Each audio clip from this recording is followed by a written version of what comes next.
Introduction. The unspoken accord. A foundational attunement, an axiomatic concord, undergirds the manifest world. This is not a speculative construct, but an operational truth, delineating the very essence of experience and the frontiers of perception. For epochs, human consciousness has been circumscribed by the illusion of an externalized reality, a static proscenium upon which our individual narratives unfold. We have been conditioned to merely apprehend, to respond, to accommodate, seldom to probe the profound interpenetration intrinsic to being itself. This work invites you beyond that limited perspective. It is an exploration into the deeper mechanics of being, an inquiry into the subtle yet undeniable influence our consciousness exerts upon the unfolding cosmos. We will meticulously dismantle the accepted narratives that confine our understanding, revealing the profound principles that underlie manifestation and meaning. You will come to understand not only what reality is, but how it is perpetually authored, moment by precise moment, through an accord so deeply ingrained it has become invisible. This journey will illuminate the unseen architectures that give form to thought, the primal language that structures all experience, and the inexorable power of focused intent. Prepare to navigate the confluence of quantum insights and ancient wisdom, where the observer is not passive, but an active participant, where the mind is not merely a recipient, but a projector. This is an invitation to reclaim a profound understanding of your inherent capacity, to recognize the conscious hand that perpetually shapes the world around you and within you. This is an unveiling, a revealing of the accord that awaits your deliberate engagement. Step forward and listen. Chapter 1. The inertia of observation. From the profound stillness that precedes all articulation, a foundational truth emerges, one often obscured by the relentless clamor of our lived experience.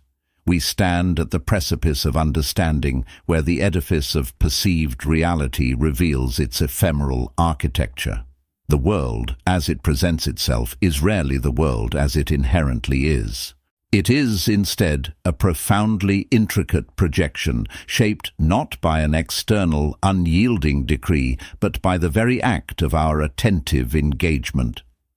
This realization marks the initial shift in perception, inviting us beyond the superficial currents of existence into the profound depths where causality is born. Consider, then, the inherent character of observation itself. It manifests not as a mere inert absorption, nor as a simple representation of pre-established entities. Rather, observation transcends quiescent witnessing. It operates as a generative, constitutive imperative, distilling from an unbounded substratum of pure potentiality. Prior to conscious inscription, this originating field subsists as a kinetic plenum, an unceasing volatility of unactualized modalities, suffused with every conceivable articulation, every potential structure. It comprises a domain of undifferentiated ideation, unconstrained by categorical predication, unburdened by distinct identity. Within this immeasurable expanse, all phenomena subsist as dispositional vectors, awaiting the precise advent of consciousness to precipitate into discernible instantiation. The moment an act of consciousness, however subtle, is directed towards this indeterminate substrate, a profound transformation occurs. It is akin to a sculptor's hand entering a formless block of clay. The sculptor does not merely perceive the clay, they engage with its potential, selecting a form, impressing a design, and thereby bringing a specific structure into manifest existence from an infinite array of possibilities. Similarly, our consciousness acts as the selective force, honing in on a particular frequency, a specific wavelength within the vast ocean of potential, and in that precise instant of focus, a definite reality is drawn forth, solidified from the shimmering haze of what might have been. This is the primal genesis of form, the fundamental mechanism by which the abstract becomes concrete, the potential becomes actual. This act of drawing forth, however, carries with it an inherent property, inertia. Once a particular configuration of reality has been observed, once it has been called into being through the lens of conscious attention, it acquires a momentum, a persistence that resists immediate alteration. This is not a flaw in the system, but rather a fundamental operational principle that lends stability to our phenomenal world. Without this inertia, reality would remain in a constant state of fluid transformation, an unmanageable cascade of ever-shifting possibilities. Instead, our observations, once fixed, act like indelible imprints upon the fabric of existence, creating a stable, though not immutable, framework within which we operate. This inertia manifests on multiple levels. On a macrocosmic scale, it accounts for the apparent solidity and predictability of the physical universe. The chair you sit upon, the ground beneath your feet, the sky above. These are not perpetually re-evaluated constructions. They possess an observed consistency, a persistence that allows for sustained interaction and structured experience. This consistency is a direct consequence of the collective, sustained observation that has solidified these forms into a shared, consensual reality. The physical laws, the fundamental constants, the very texture of space-time itself, represent the deepest strata of this observational inertia, collective agreements solidified over eons of conscious interaction with the field of potential. On a microcosmic, intensely personal level, this inertia of observation dictates the contours of our individual experience.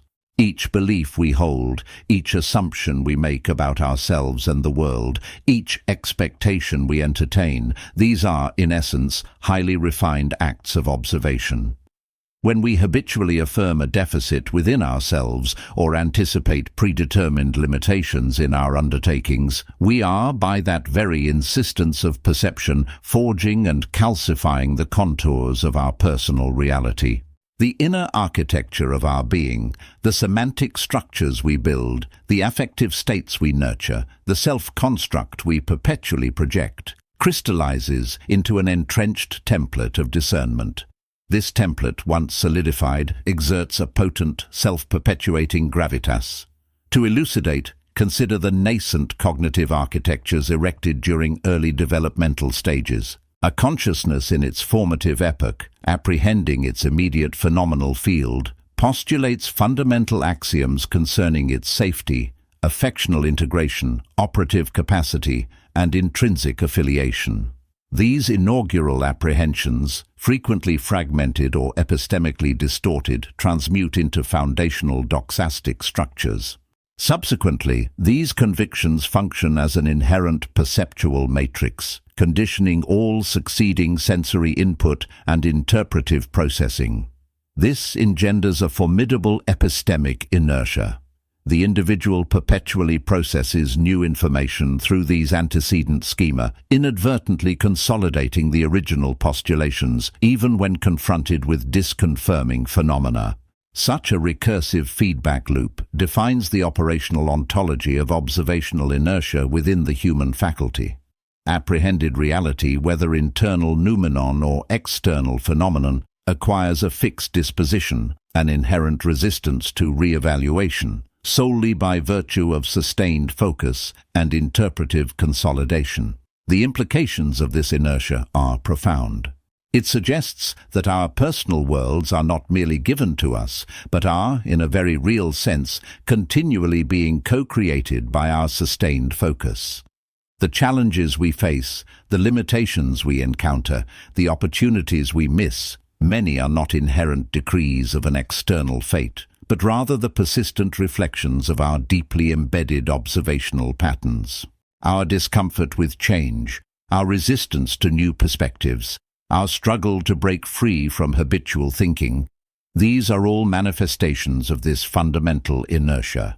The universe, in its elegant efficiency, tends to maintain that which is observed. To shift an observed reality, therefore, requires a conscious counterforce, a deliberate effort to overcome the established momentum.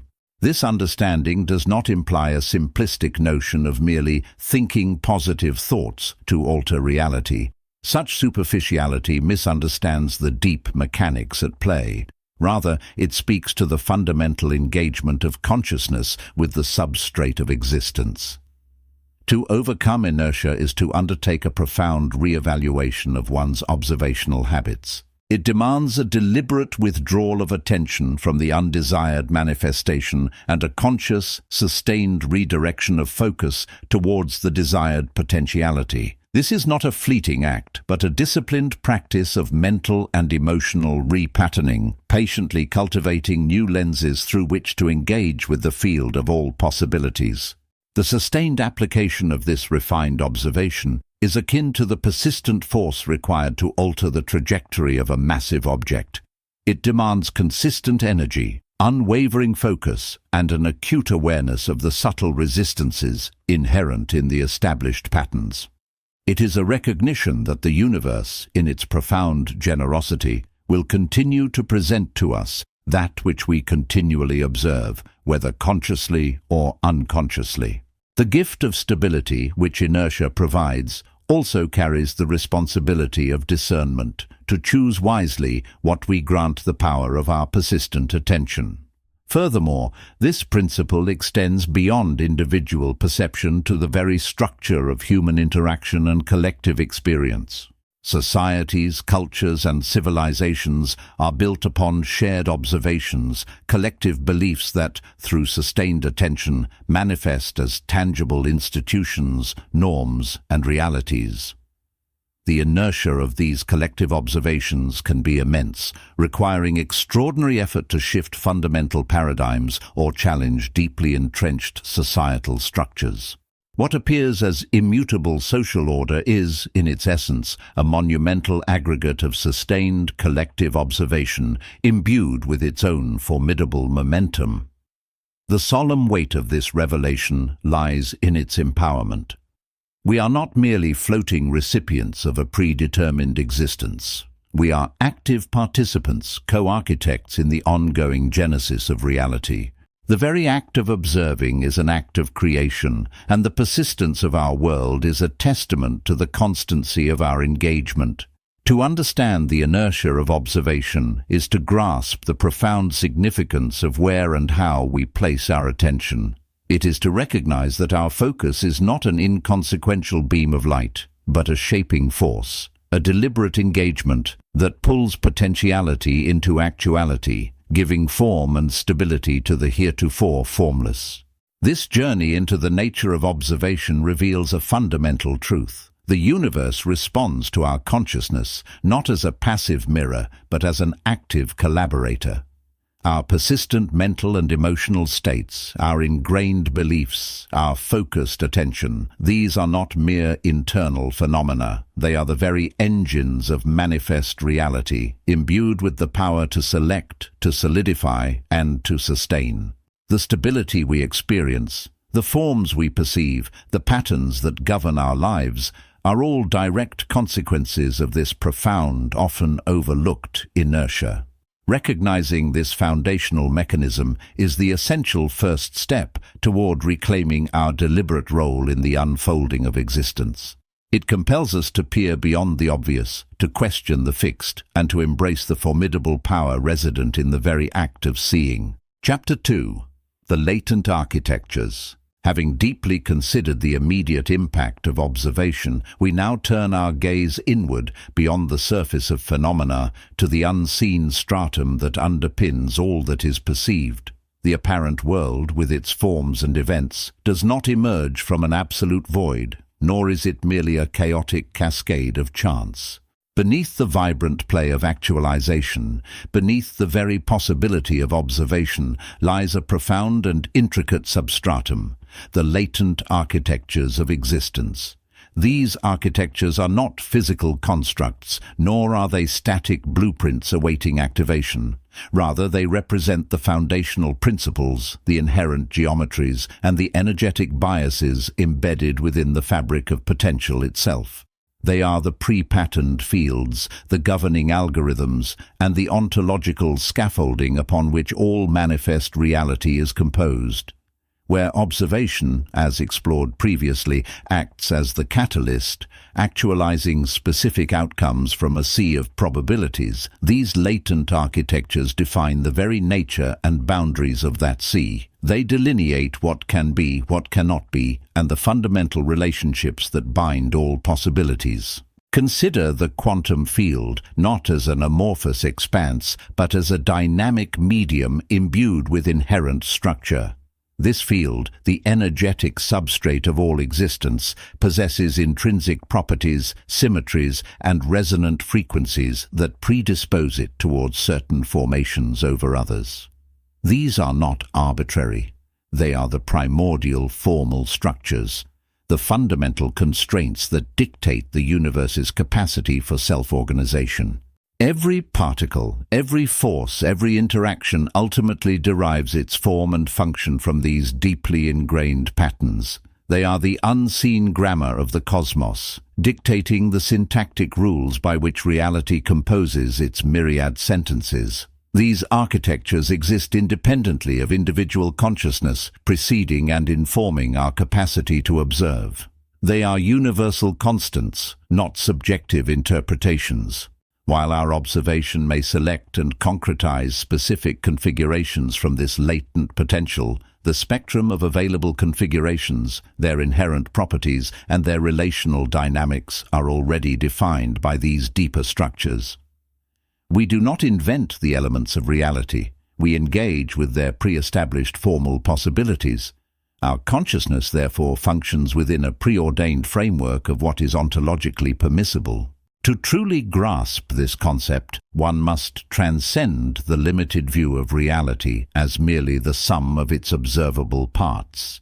Instead, envision a realm of pure information, a field of coherent data from which all physical phenomena ultimately resolve. The latent architectures are this informational core, the code, if you will, that describes the universe's intrinsic operating system.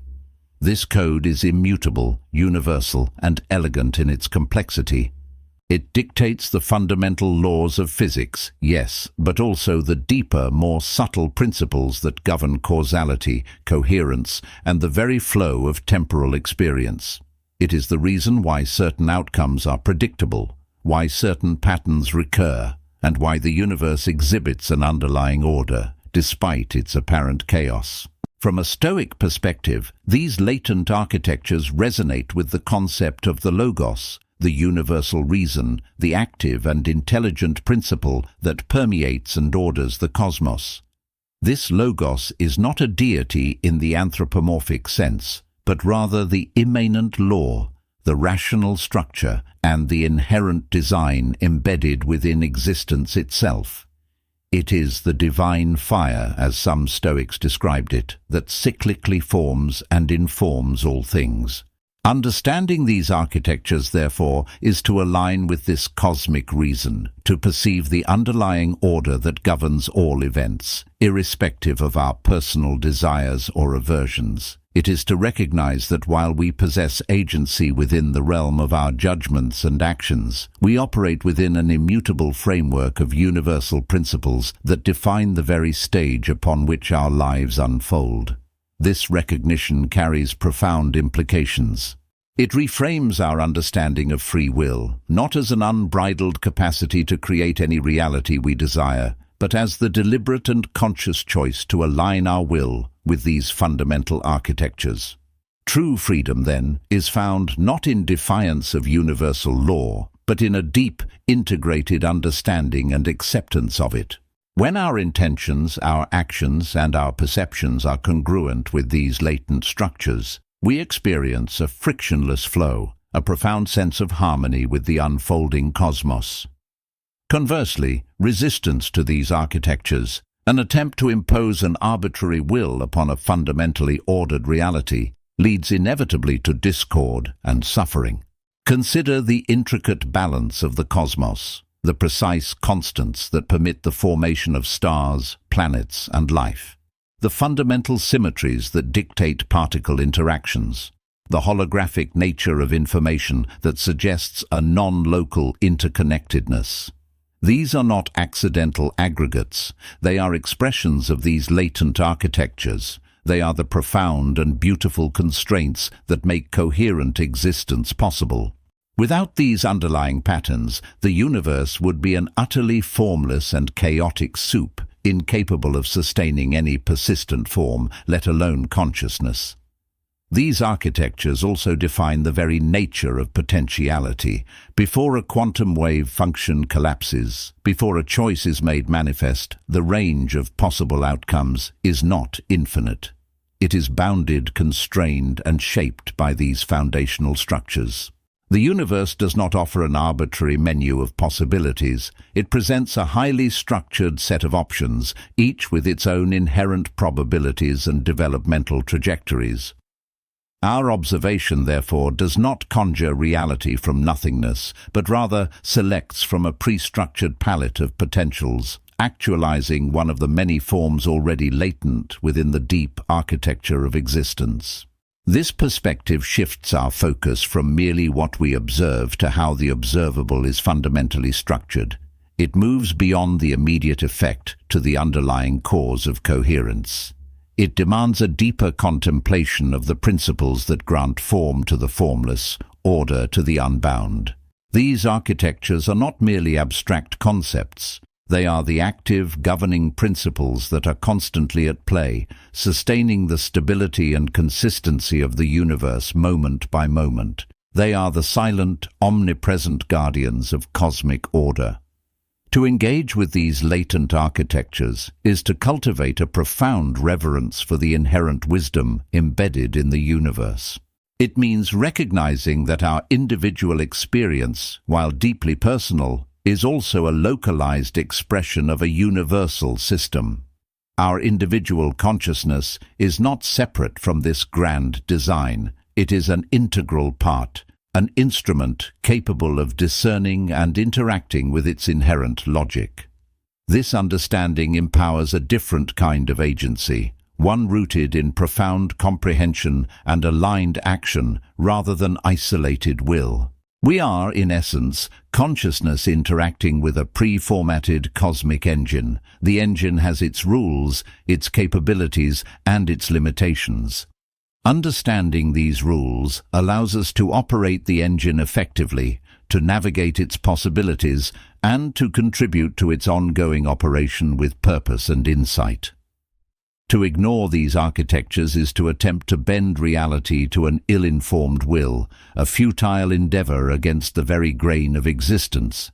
The latent architectures are the reason why similar patterns emerge across vast scales, from the spirals of galaxies to the double helix of DNA. They are the archetypal forms, the underlying blueprints that manifest universally, independently of cultural or individual conditioning. They are the non-local intelligence that imbues the universe with meaning and direction, even before our perception bestows specific interpretations upon it. They are the source of all emergent order, from the simplest subatomic particle to the most complex biological system. Having established that our observation engages with a deeply structured field of potential, we now stand at the threshold of understanding how these individual engagements coalesce into a shared, observable world. The individual act of observation, operating within the boundaries set by these universal latent architectures, does not occur in isolation. Rather, it becomes part of a collective endeavor, contributing to the formation of a broader, intersubjective reality. This foundational insight into the pre-existent order now prepares us to explore the next profound step: how the individual actualization, informed by these architectures, converges into what we commonly perceive as shared reality, a phenomenon we shall explore as the consensus projection. Chapter 3. The consensus projection. Understanding this principle is not merely an intellectual exercise. It is an invitation to engage with reality on a deeper, more intentional level, recognizing the profound responsibility that accompanies the power of collective focus. This responsibility extends far beyond the personal realm, touching upon the very architecture of our shared existence. For if reality, in its manifest form, is substantially a product of collective projection, then our individual consciousnesses are not passive recipients, but active conduits, each contributing to the prevailing current. The individual mind in this grand orchestration serves as a unique instrument capable of both receiving and transmitting. It draws from the universal field of latent architectures, sifting through the infinite possibilities, and simultaneously broadcasts its own frequency of belief and expectation. When vast numbers of these individual instruments resonate with similar frequencies, aligning their focus on a particular rendition of what is real, the vibrational pattern solidifies. This massed resonance creates a coherence, a powerful standing wave in the sea of potential, which then acts as a template for observable phenomena. It is not merely a psychological phenomenon, but a fundamental ontological mechanism wherein thought, when sufficiently aggregated and sustained, sculpts the indeterminate into the determinate. This reveals a profound metaphysical truth. Objectivity, as we commonly perceive it, is often the solidification of a shared subjectivity. What we call objective reality is, in many instances, the most deeply entrenched and widely agreed upon projection, so consistently affirmed that its constructed nature becomes veiled by its apparent solidity. It is a robust, persistent agreement that has been reinforced over epochs through cultural narratives, scientific paradigms, and habitual ways of perceiving. To perceive a deviation from this entrenched projection requires not merely intellectual dissent, but a fundamental shift in one's own internal resonance, a sustained, coherent alignment with an alternative possibility, often against the immense gravitational pull of the collective current. The challenge, then, for the conscious individual is how to navigate this domain of collective projection with integrity and wisdom. Here, the profound insights of Stoic philosophy offer an invaluable framework. The Stoics meticulously distinguished between what lies within our sphere of control and what does not. While the entirety of the collective consensus projection largely falls outside immediate individual control, a vast river of thought that flows with immense force, our individual contribution to it, our internal state, our judgments and our responses, remain unequivocally within our power. We cannot instantly dissolve the collective belief in the linearity of time, or the material value of currency, or the fundamental laws of gravity merely by willing it so. These are deeply woven threads of the consensus, but we can critically examine our own beliefs, our own judgments, and our own alignment with these projections. We can discern between what is an enduring principle of the underlying reality, a fundamental structure irrespective of human thought, and what is a robust yet ultimately contingent construct of collective agreement. This discernment, this application of reason to the fabric of perceived reality, is a cornerstone of Stoic wisdom. Consider the Stoic virtue of wisdom, or phronesis.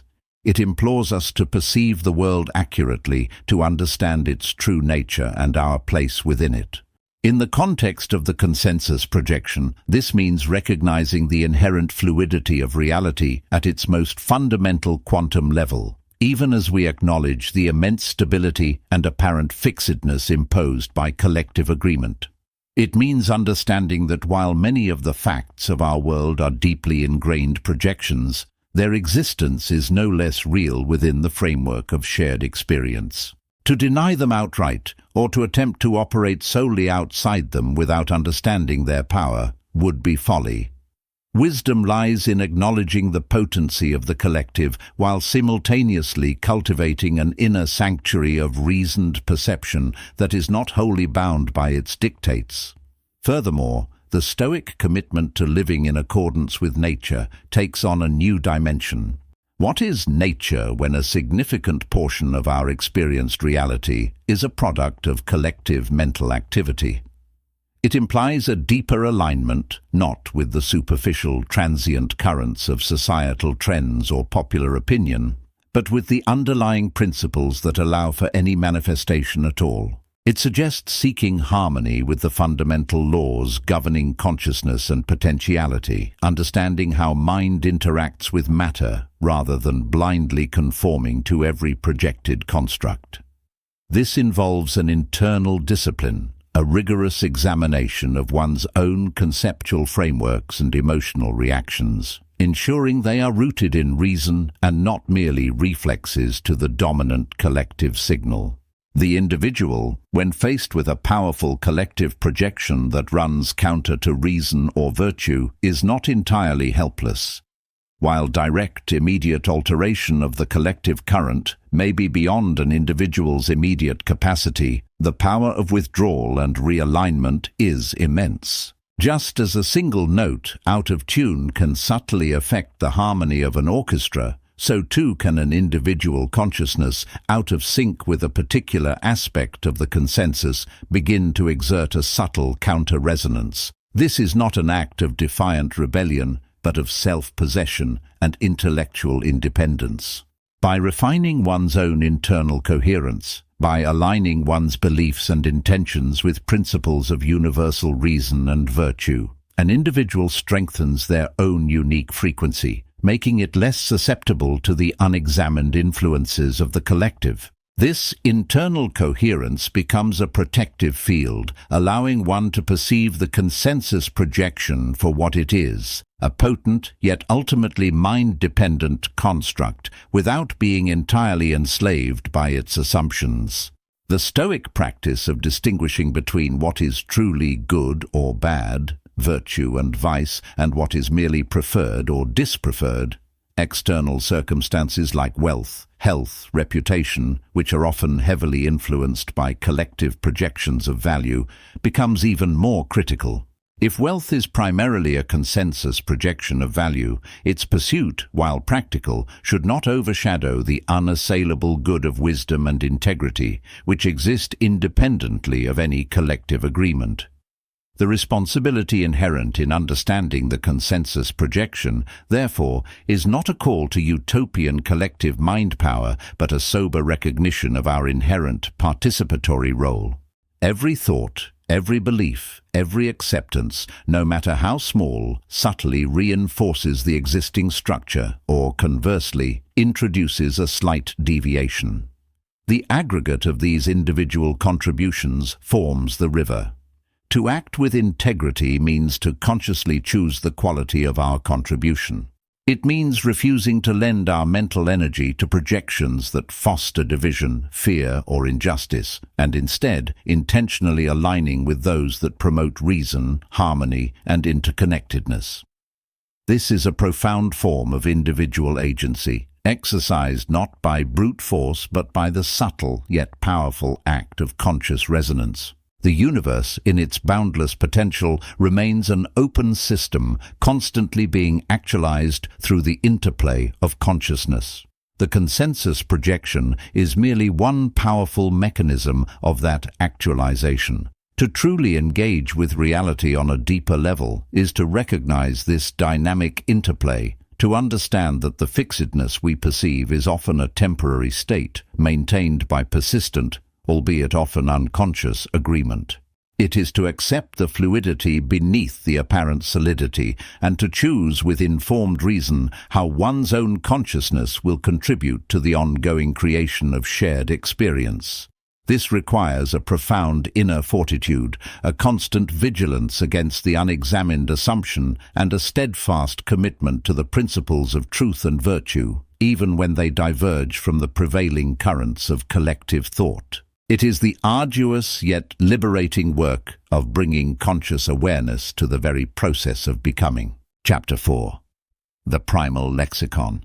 Having recognized the profound impact of shared perception, the collective consensus that solidifies fluid potential into discernible form, we are compelled to look deeper. The very act of projecting, of coalescing, implies a medium, a set of underlying principles, an elemental semantic architecture through which reality articulates itself. What is this substrate of meaning? What constitutes the fundamental discourse of existence prior to its translation into individual experience or collective agreement? We turn now to the primal lexicon. It is not a language of symbols etched onto ancient stone, nor a spoken utterance reverberating through time. It is the inherent foundational semantic structure embedded within the very fabric of all being. Consider it not as words, but as the generative essence of designation, not as grammar, but as the unfolding logical imperative that permits any structured articulation to emerge. This lexicon is the constitutive ground of qualitative existence, the archetypal source from which all manifest properties draw their intrinsic sense. It is the silent, pervasive idiom that informs every subatomic fluctuation, every energetic field, every conscious impulse. It exists not as an external codex awaiting discovery, but as the intrinsic order informing the very possibility of discovery. This lexicon is comprised of fundamental units of meaning, not abstract concepts, but living principles.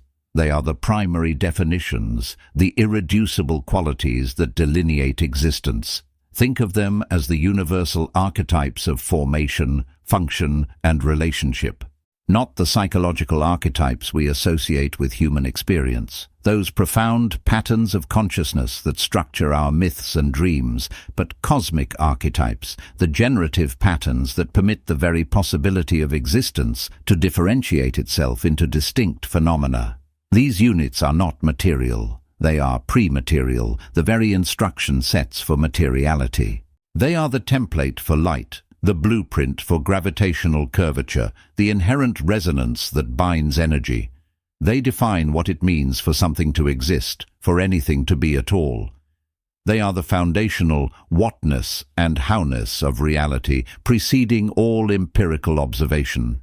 Each of these primal units embodies an intrinsic formal attribute, a defining characteristic that precisely delineates its relation to a particular aspect of existence.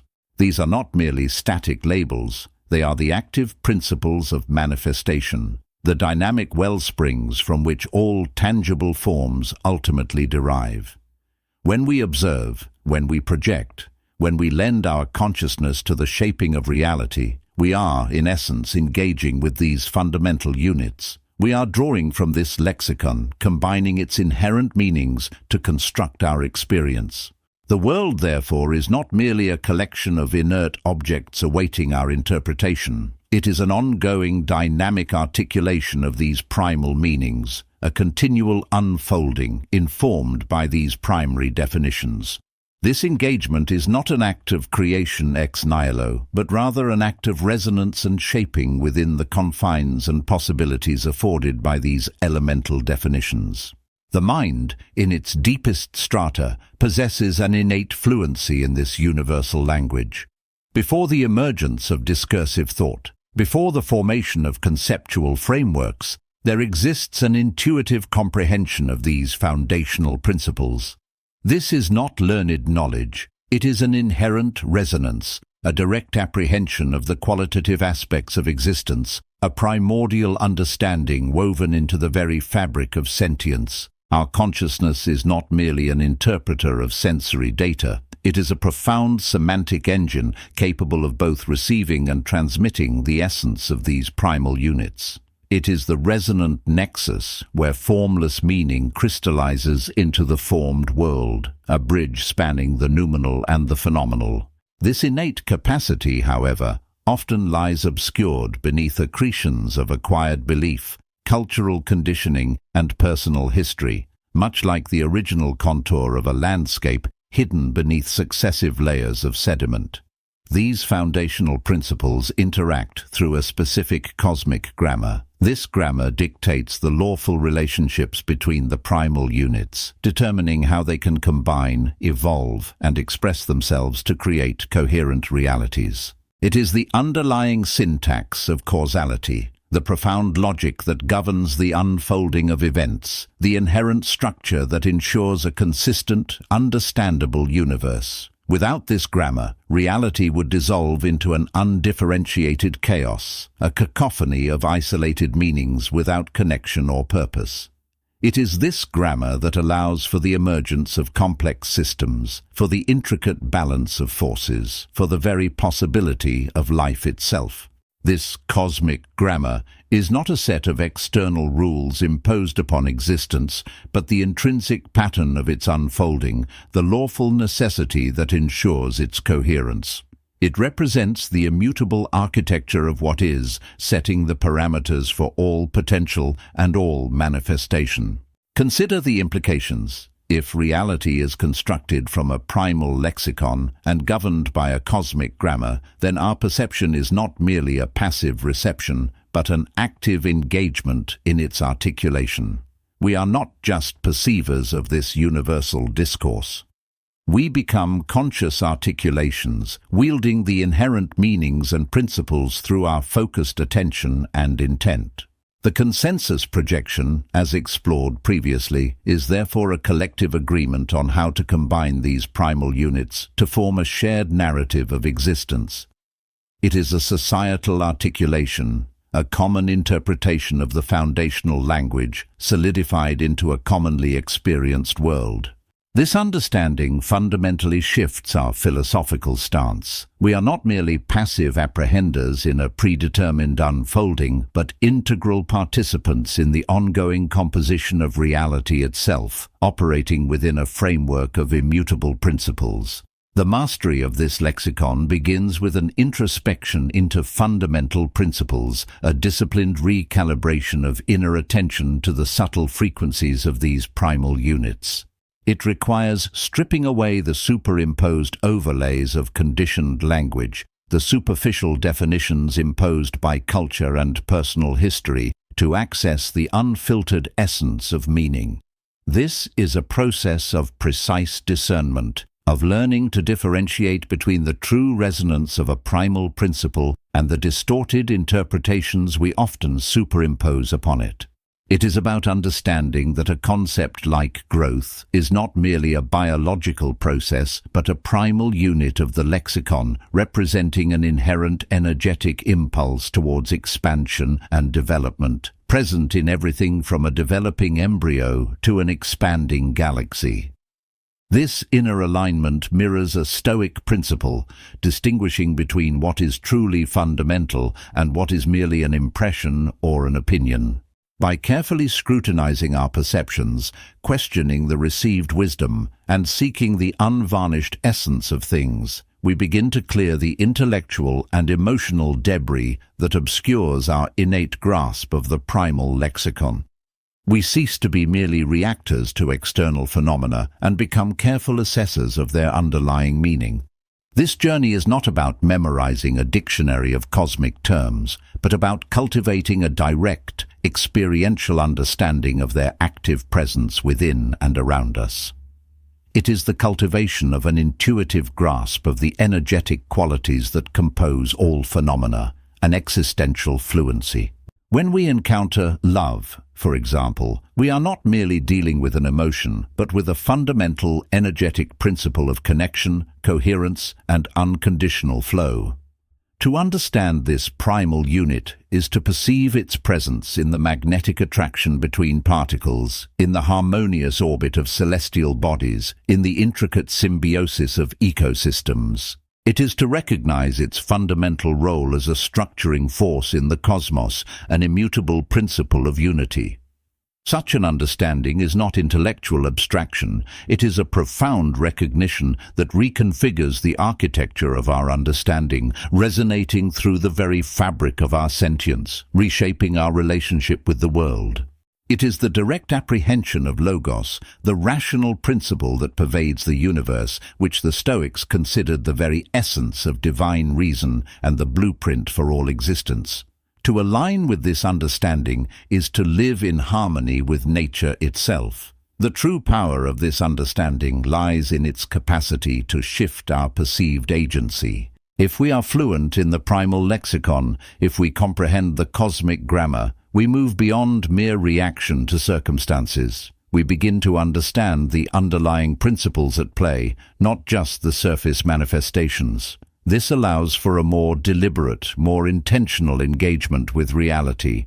Instead of merely wishing for a different outcome, we can begin to align our consciousness with the appropriate primal units, activating their energetic signatures in a way that resonates with the desired articulation of reality. This is not about bending reality to a capricious will, but about aligning our will with the inherent laws of reality. It is an act of profound congruence, not coercion. This is not a simplistic technique for manipulating outcomes, but a radical reconception of existential engagement. It is the realization that our inner state, our core beliefs, and our focused intent are not merely psychological phenomena, but active engagements with the fundamental semantic architecture of the universe. Our inner discourse, when aligned with the primal lexicon, becomes a potent form of articulation, influencing the probability fields from which reality emerges. The choices we make, the values we uphold, the quality of our attention, all are expressions, conscious or unconscious, drawn from this universal vocabulary. Here, the Stoic dichotomy of control finds its profound metaphysical grounding. We cannot alter the primal lexicon or the cosmic grammar, for these are the immutable structures of existence, not up to us. But our judgments, our assent to impressions, our inner alignment, and the deliberate quality of our engagement with these principles are entirely up to us. Our true freedom lies in this internal autonomy, in the conscious choice to resonate with the authentic, foundational meanings rather than the distorted echoes of conditioned thought. To comprehend the primal lexicon is to perceive the universe as a dynamic, meaningful utterance. Every event, every form, every experience is an expression, a sentence spoken in this cosmic tongue. Our role as conscious beings is not to decipher a static code, but to participate in an ongoing, evolving dialogue.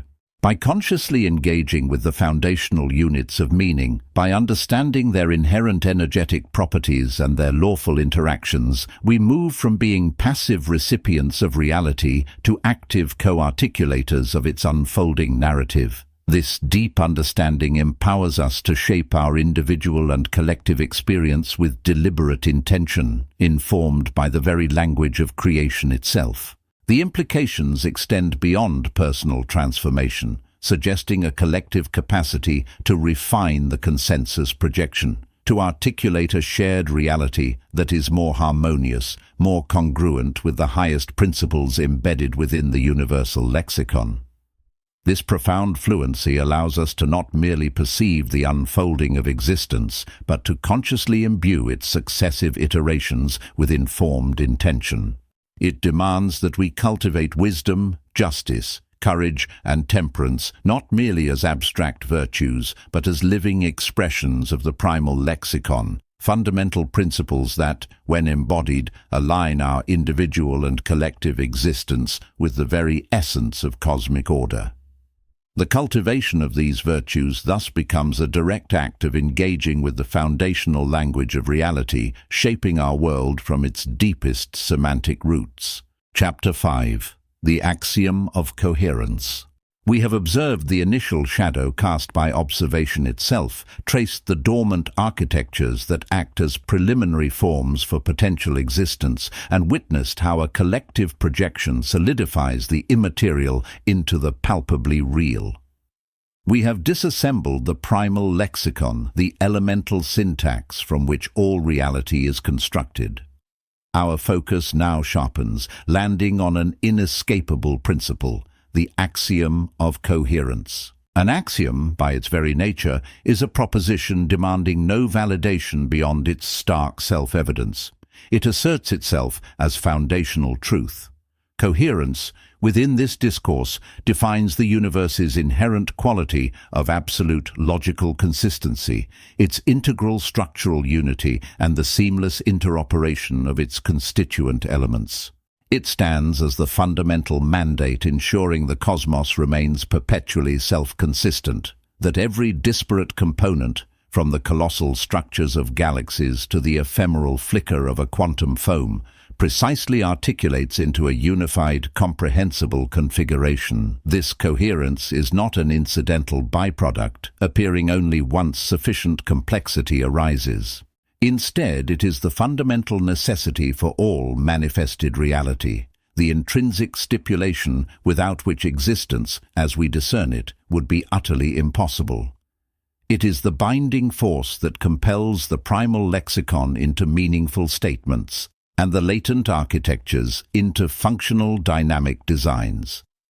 It prevents the universe from fracturing into an arbitrary, chaotic aggregate of unlinked phenomena. This axiom underwrites the very possibility of discerning patterns, of recognizing consistent cause and effect, and therefore of the full breadth of experience itself.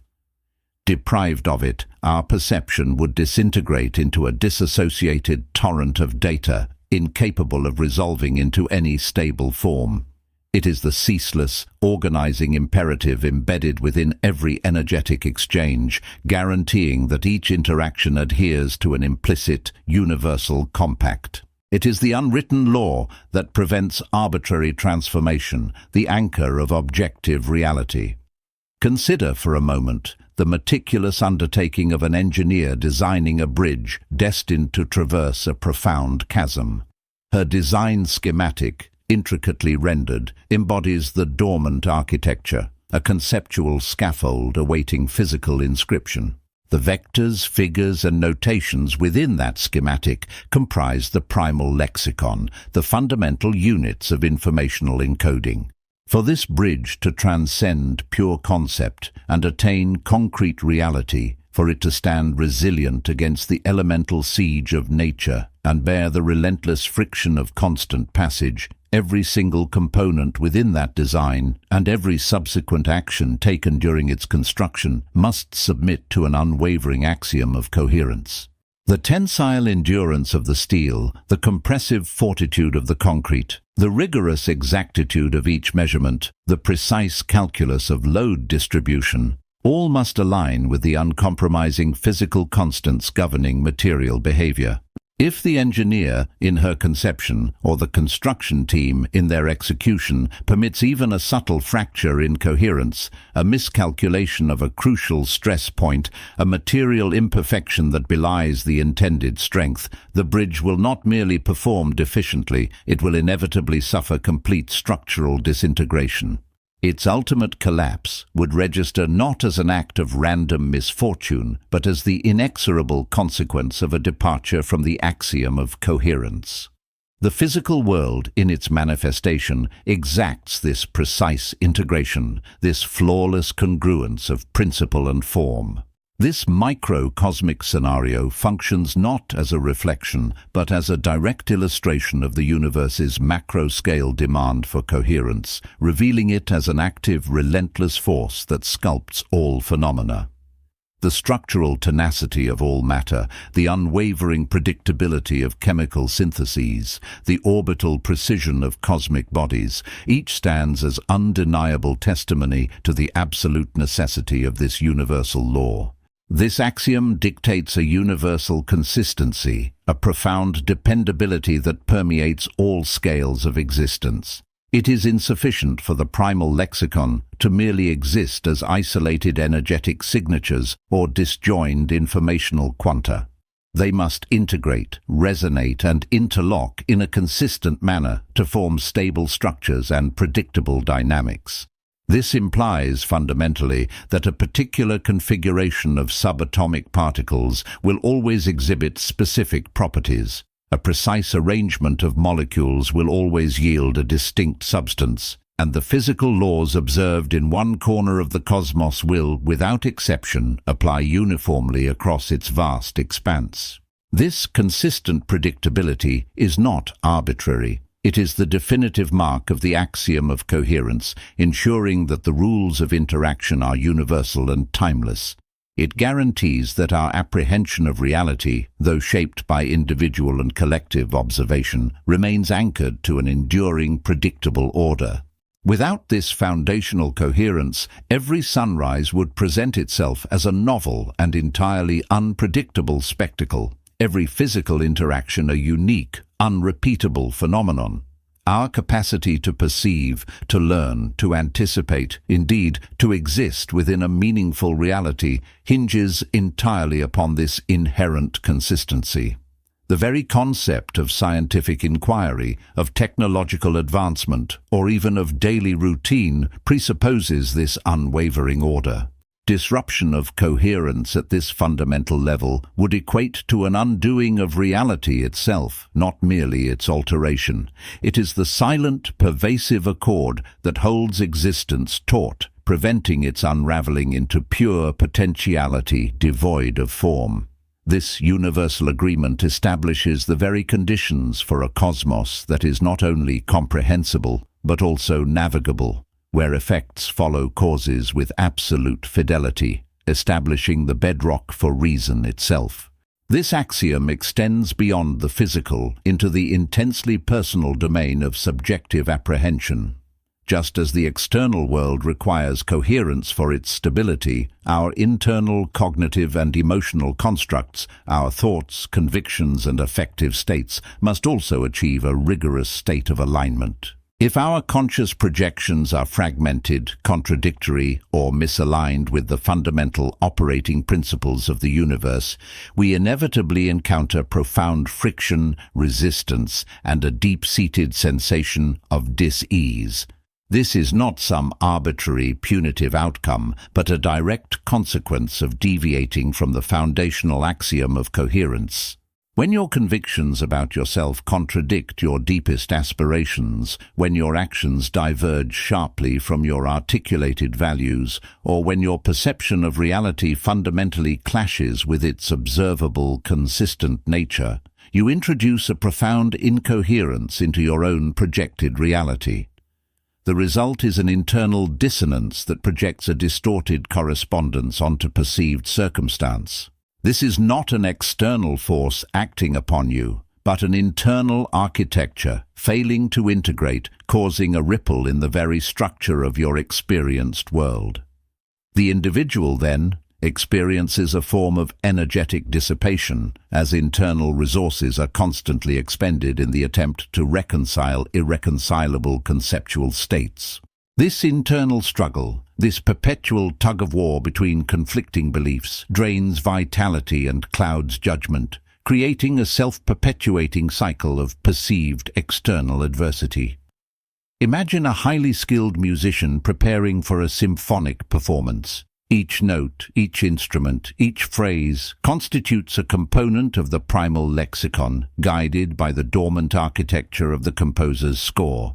For the performance to manifest with aesthetic precision and lucid interpretation, for the collective apprehension of the audience to perceive a unified artistry, every musician must execute their part in perfect coherence with the score and with each other. A single instrument improperly calibrated, a soloist missing their precise cue, a section playing at odds with the conductor's tempo, introduces a disruptive discord. The audience experiences not the intended splendor, but a dissonant chaos, a rupture in the intended order. The individual musician, too, experiences this subjective misalignment if their own understanding or execution does not integrate into the overarching composition. They feel disintegrated, their personal contribution failing to merge into the larger whole. Individual existence finds its analogous expression in this performance. When our cognitive apparatus is miscalibrated, when our thoughts, emotions, and intentions are not aligned with a unified, purposeful composition, the resulting experience is discordant. We apprehend a world that appears unharmonized, not because the fundamental laws of the universe have changed, but because our individual projection lacks intrinsic agreement with them. This lack of internal congruence creates a perceptual filter that introduces noise and disjunction into our experiential field, preventing the clear reception of the universe's inherent order. This internal disarray dictates a reality perceived through the lens of fragmentation, where clarity is sacrificed to internal conflict. The cultivation of coherence, therefore, is not solely a theoretical construct. It is an active engagement with the fundamental principle of existence. It requires an unflinching scrutiny of our personal constructs, identifying precisely where our convictions contradict our desires, where our actions betray our values, and where our perceptions are built upon false or incomplete premises. This process is akin to the precise recalibration of a sensitive instrument. It involves a systematic adjustment of our internal configurations, ensuring that our thoughts resonate with our intentions, our emotions align with our desired outcomes, and our understanding of reality reflects its inherent, observable consistency. This is not a passive contemplation, but an active, iterative refinement of one's internal operating parameters. It demands intellectual rigor, emotional honesty, and a sustained commitment to identifying and dismantling any internal frameworks that prevent synchronous functioning. This deliberate alignment is the mechanism by which individual consciousness begins to partake in the structural integrity of the cosmos itself, enabling a more direct and unmediated experience of reality. The effort involved is not about suppression, but about precise ordering, about bringing disparate internal elements into a functional, integrated system. This active process of unification within the self leads to an external reality that unfolds with greater synchronicity and less resistance, as personal will aligns with universal flow.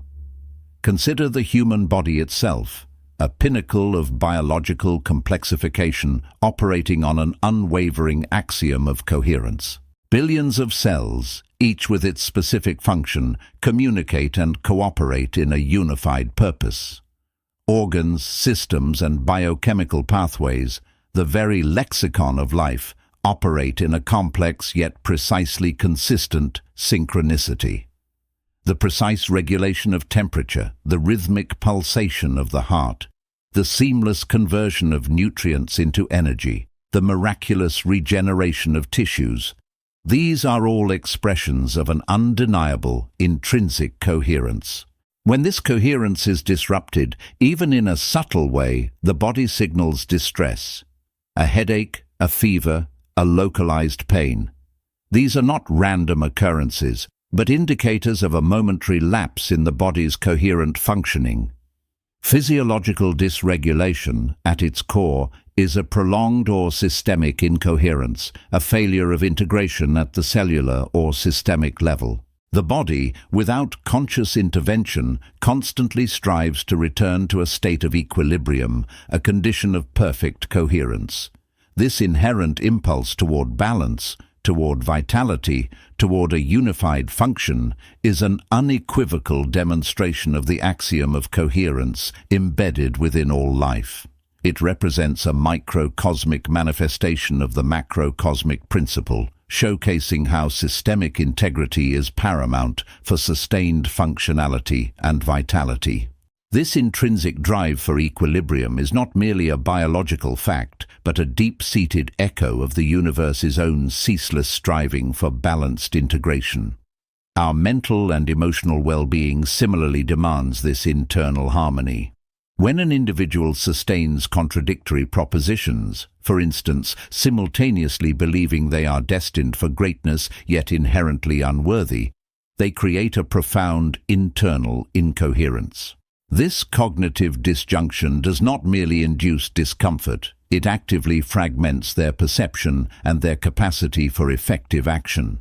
The energetic expenditure required to maintain these contradictory states is immense, leading to mental exhaustion, chronic indecision, and an apprehension of a world that is inconsistent or uncooperative.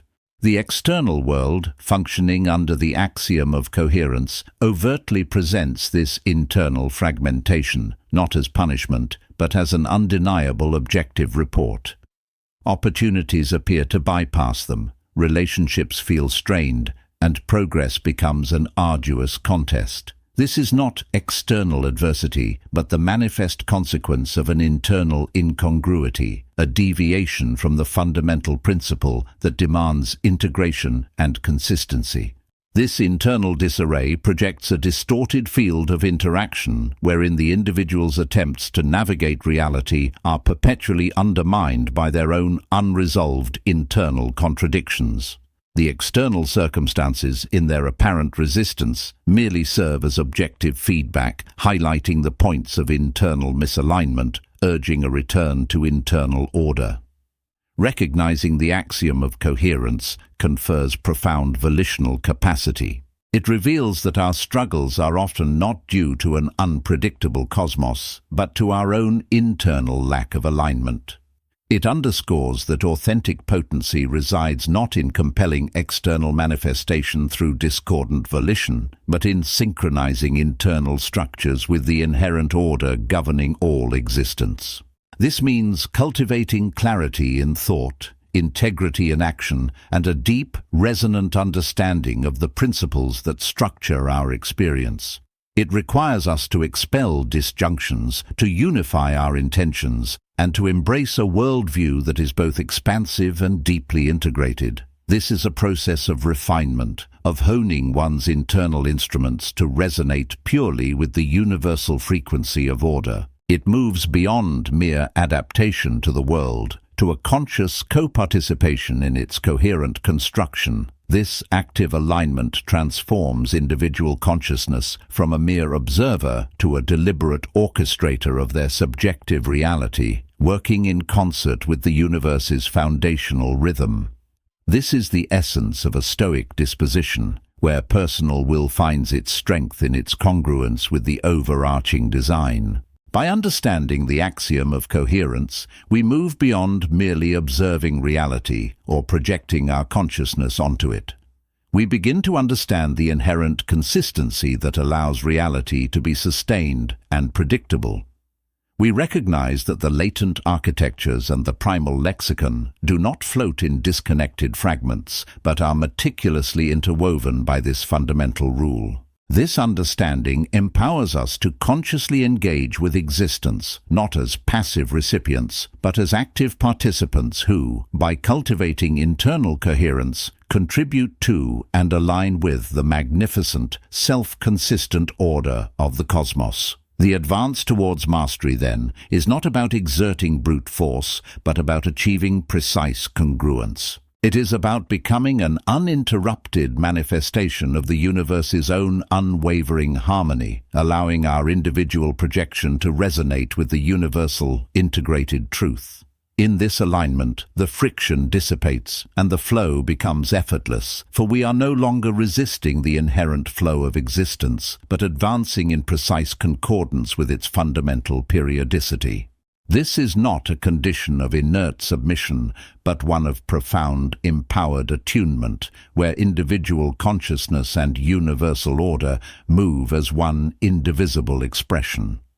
This unified motion represents the pinnacle of existential effectiveness, where individual will act as a perfect conduit for universal intention. Chapter 6. The Unfolding Genesis. We stand at the precipice of a profound realization. The universe is not merely observed, but ceaselessly engendered. It is a continuous act, a perpetual birthing, an unending genesis that transcends the singular event of creation. Our focus now shifts from the inert observation of an existing reality to the active participation in its incessant unfolding. This is the dynamic interface where the axiom of coherence, explored in our previous deliberation, directly influences the fabric of what becomes experiential. It is the very pulse of being, a constant process of potential transitioning into the tangibly manifest, a sequence orchestrated by forces both universal and deeply intimate. The universe, in its fundamental nature, presents itself as an inexhaustible reservoir of latent architectures, an ocean of unactualized forms. The genesis we speak of is the continuous process by which specific configurations from this vast ocean are called into particularized existence. It is not an arbitrary event, but a highly structured distillation, a systematic emergence driven by intrinsic principles. Our internal state, our very coherence, acts as a dynamic determinant in this unfolding, establishing the resonant frequencies that draw certain patterns from the unformed into the realm of the formed. This is where the subjective internal landscape intersects with the objective potentiality, where consciousness does not merely reflect but actively sculpts the contours of its immediate reality. The operational dynamics of this ongoing instantiation are elusive, yet possess profound efficacy. Consider the fundamental domain of being not as a prescribed blueprint, but as a fluid, responsive substratum, an undifferentiated ground of all possibility, perpetually manifesting an infinitude of discrete actualities. Every cognitive impulse, every affective state, every meticulously cultivated internal disposition generates a specific qualitative impress, a unique vibratory attunement. This impress, forged by our intrinsic coherence, functions as an epistemological discriminator, a precise orienting vector within the field's deep structures. It does not conjure existence ex nihilo, but rather it selectively draws forth and precipitates particular configurations from the field's boundless reservoir, cohering them into an experiential manifold. This is not a speculative indulgence, but an axiomatic tenet of resonant causality. Congruent modalities reciprocally aggregate, amplifying their mutual influence, thereby architecting the unfolding phenomenal reality. Consider the primal lexicon, the fundamental symbolic code embedded within the deep structures of consciousness and the universe itself. When our internal coherence aligns with specific components of this lexicon, not through intellectual parsing, but through an intuitive, visceral attunement, it establishes a powerful directive. This directive acts as an organizing principle, guiding the flow of potentiality towards a particular actualization. It is akin to tuning a receiver to a specific frequency amidst a multitude of broadcasts. Only the coherent signal is apprehended, and subsequently only the corresponding reality unfolds. The disciplined cultivation of internal states thus becomes an act of deliberate selection, a mindful participation in the genesis of one's lived experience. This active participation implies a profound responsibility. If our internal coherence, our inner architecture of belief, intention, and emotional resonance functions as a continuous directive for the unfolding genesis of our reality, then the quality of that internal state dictates the quality of what emerges. This is the essence of agency within the grand design, not a power to command the universe, but a capacity to align oneself with its fundamental operational dynamics, thereby influencing the experiential outcomes. It demands a rigorous self-assessment, a constant calibration of our inner field, ensuring that our internal resonance signature is congruent with the forms of existence we seek to inhabit or manifest. This discipline prevents the chaotic proliferation of incongruent potentials and instead fosters a focused, harmonious emergence. The process of genesis is ongoing, a ceaseless transformation. What was latent becomes manifest. What was potential becomes actual. Yet this actualization is not a final state, but merely a temporary configuration within a larger dynamic system. The very act of experiencing a reality immediately informs the next iteration of its unfolding. Our perception, shaped by our internal coherence, interacts with the newly emerged reality, generating feedback that then modulates the subsequent wave of genesis. This is a feedback loop of immense complexity and profound subtlety, where individual consciousness and universal potential are locked in a continuous, co-creative embrace. To ignore this dynamic is to relegate oneself to a passive bystander, merely reacting to the arbitrary manifestations of an uncalibrated inner world. To understand it, however, is to step into a deliberate role, becoming a conscious participant in the ceaseless generation of being. To cultivate this deliberate participation, one must first recognize the intrinsic connection between inner order and outer manifestation. The universe, in its wisdom, does not produce chaos from coherence, nor does it yield order from internal dissonance. The axiom of coherence dictates that what is congruent within will find its corresponding resonance without. This is not a moral judgment, but an energetic principle. Therefore, the task of the individual is to construct an inner architecture of such precise and unwavering coherence that it naturally attracts and precipitates the desired aspects from the latent architectures. This necessitates a profound self-mastery, a steady hand at the helm of one's subjective experience, navigating the currents of possibility with an astute awareness of one's own resonant frequency. It is an internal alchemy, transmuting undirected potentiality into deliberate experiential reality. This disciplined approach requires a profound stillness, a capacity to observe one's internal states without immediate judgment or reactive impulse. It is within this stillness that the true nature of one's prevailing resonance signature can be discerned. Only then can adjustments be made, not through strenuous effort, but through a subtle recalibration, a gentle repatterning of the inner field. This repatterning is not about suppressing unwanted thoughts or emotions, but about understanding their energetic composition and, through conscious intent and sustained focus, gradually shifting their frequency towards a more congruent and harmonious alignment.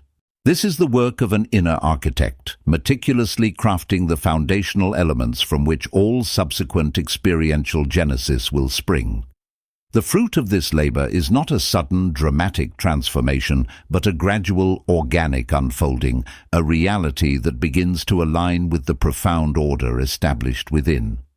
Consider the solitary Arctic explorer, adrift, the vast, unforgiving expanse of ice and snow stretching interminably in every direction.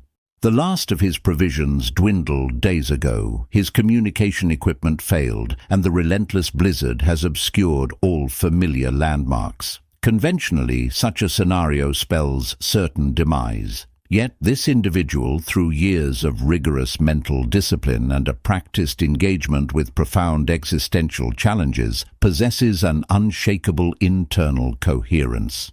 His mind, rather than succumbing to the panic of scarcity or the despair of isolation, maintains an extraordinary state of calm focus. He does not wish for rescue, nor does he fantasize about warmth. Instead, his internal landscape is characterized by an acute, unwavering presence, a deep attunement to the immediate data of his environment, devoid of internal noise or contradictory impulses. His body, though weakened by hunger and exposure, is guided by a profound, almost instinctual clarity. He perceives the subtle undulations in the snow, the almost imperceptible changes in wind direction, the faint metallic tang in the air that others would miss entirely. These are not merely observations, they are data points that within his coherent internal field begin to organize themselves into a legible narrative of opportunity. Where another might see only an endless white expanse, his calibrated perception discerns the faint structural contours of a snowdrift that, upon closer inspection, reveals a subtle, layered composition. His internal coherence allows him to interpret these cues with a precision that borders on prescience, recognizing the potential for a temporary, albeit meager, shelter in a way that defies conventional logic. He finds a sheltered indentation, almost perfectly formed, shielded from the prevailing winds. It is not an arbitrary discovery, but an unfolding of a latent possibility, drawn into his experiential reality by his profound internal order. Within this improvised refuge, his senses remain acutely sharp. He notices a peculiar, almost iridescent shimmer in the ice, a unique crystalline formation that, to his attuned mind, suggests the presence of a subsurface water flow. He does not dig frantically but methodically, with an almost ritualistic patience, guided by the precise geometry of the ice. What he uncovers is not a gushing spring, but a slowly seeping vein of potable water, just enough to sustain him. This resource, invisible to the incoherent mind consumed by panic, emerged from the latent architectures of his environment as a direct consequence of his sustained internal congruence. His actions, born of this profound coherence, did not create the water, but rather actualized its presence within his experiential field. He didn't manifest water from thin air. He precisely interacted with the unfolding genesis of his environment, drawing forth what was always latent but only accessible to a mind operating at a specific level of calibrated order. The unceasing genesis of our reality, therefore, is not a mystical abstraction, but a demonstrable principle of existence. It compels us to recognize that our internal architecture is not merely a passive recipient of external circumstance, but an active, dynamic participant in the very creation of our experiential world. The disciplined cultivation of internal coherence thus becomes the most fundamental act of influence, the direct engagement with the forces that shape all manifestation. It is the profound understanding that to master one's internal landscape is to become a deliberate architect of the reality that perpetually unfolds before us. Chapter 7. The Deliberate Codicil. The dynamic emergence of reality, a continuous unfolding genesis we have observed, is not a predestined and immutable stream. Rather, it is an ever-responsive field, poised for deliberate re-scripting, awaiting conscious intervention. This act of intentional amendment, a purposeful modification to the existing emergent reality, is what we term the deliberate codicil. It marks a profound shift from merely observing the unfolding, as we examined in the inertia of observation, to actively, consciously and precisely influencing its trajectory and content. This codicil is the definitive statement of a conscious entity acting as an architect, not merely a spectator, within the cosmic design. The codicil, in its essence, is not a fleeting thought or an arbitrary wish. It is a meticulously constructed internal blueprint, an articulated conceptual framework forged in the crucible of profound awareness. This framework comprises a precise alignment of intention, emotional resonance, and a crystalline clarity of outcome. It is a carefully orchestrated symphony of inner states, designed to generate a unique energetic signature, a distinct vibrational frequency capable of interacting with the latent architectures that form the bedrock of existence. This conscious design of an alternative or refined blueprint is the initial fundamental act of amendment. This meticulously constructed codicil communicates with the foundational principles of reality through the primal lexicon, not as a passive recipient of information, but as an active interlocutor. The universal grammar of creation, while robust, is inherently interactive. The codicil must speak this language, aligning its internal structure, its conceptual geometry and emotional valence with the fundamental coherence that governs all manifestation.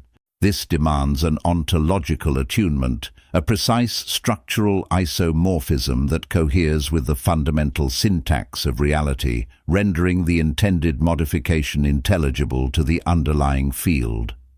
The very term deliberate underscores the paramount importance of absolute precision.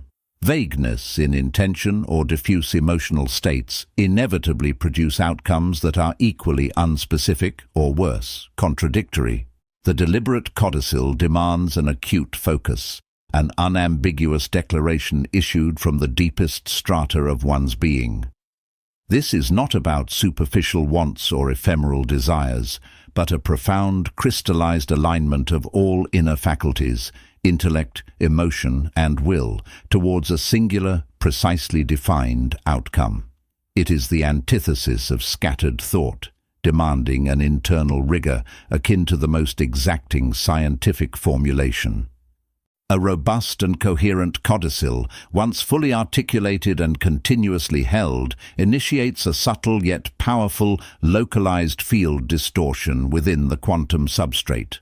This distortion, rather than being an external force imposed upon reality, functions as an intrinsic modification of the informational landscape itself.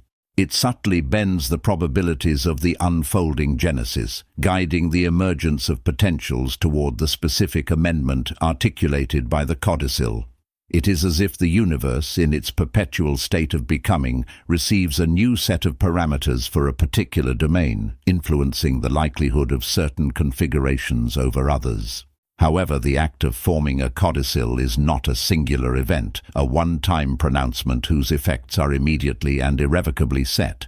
It requires sustained internal engagement, a continuous and conscious reaffirmation of the initial declaration. This consistent reinforcement, expressed through focused attention and resonant emotional states, acts as a persistent signal. It holds the altered trajectory in place, counteracting the inherent inertia of established patterns and resisting the pervasive influence of collective consensus. This dynamic act of maintenance is as crucial as the initial act of creation, ensuring the continued integrity and potency of the amendment. The operation of a deliberate codicil reveals a profound dialectic between inner and outer reflection.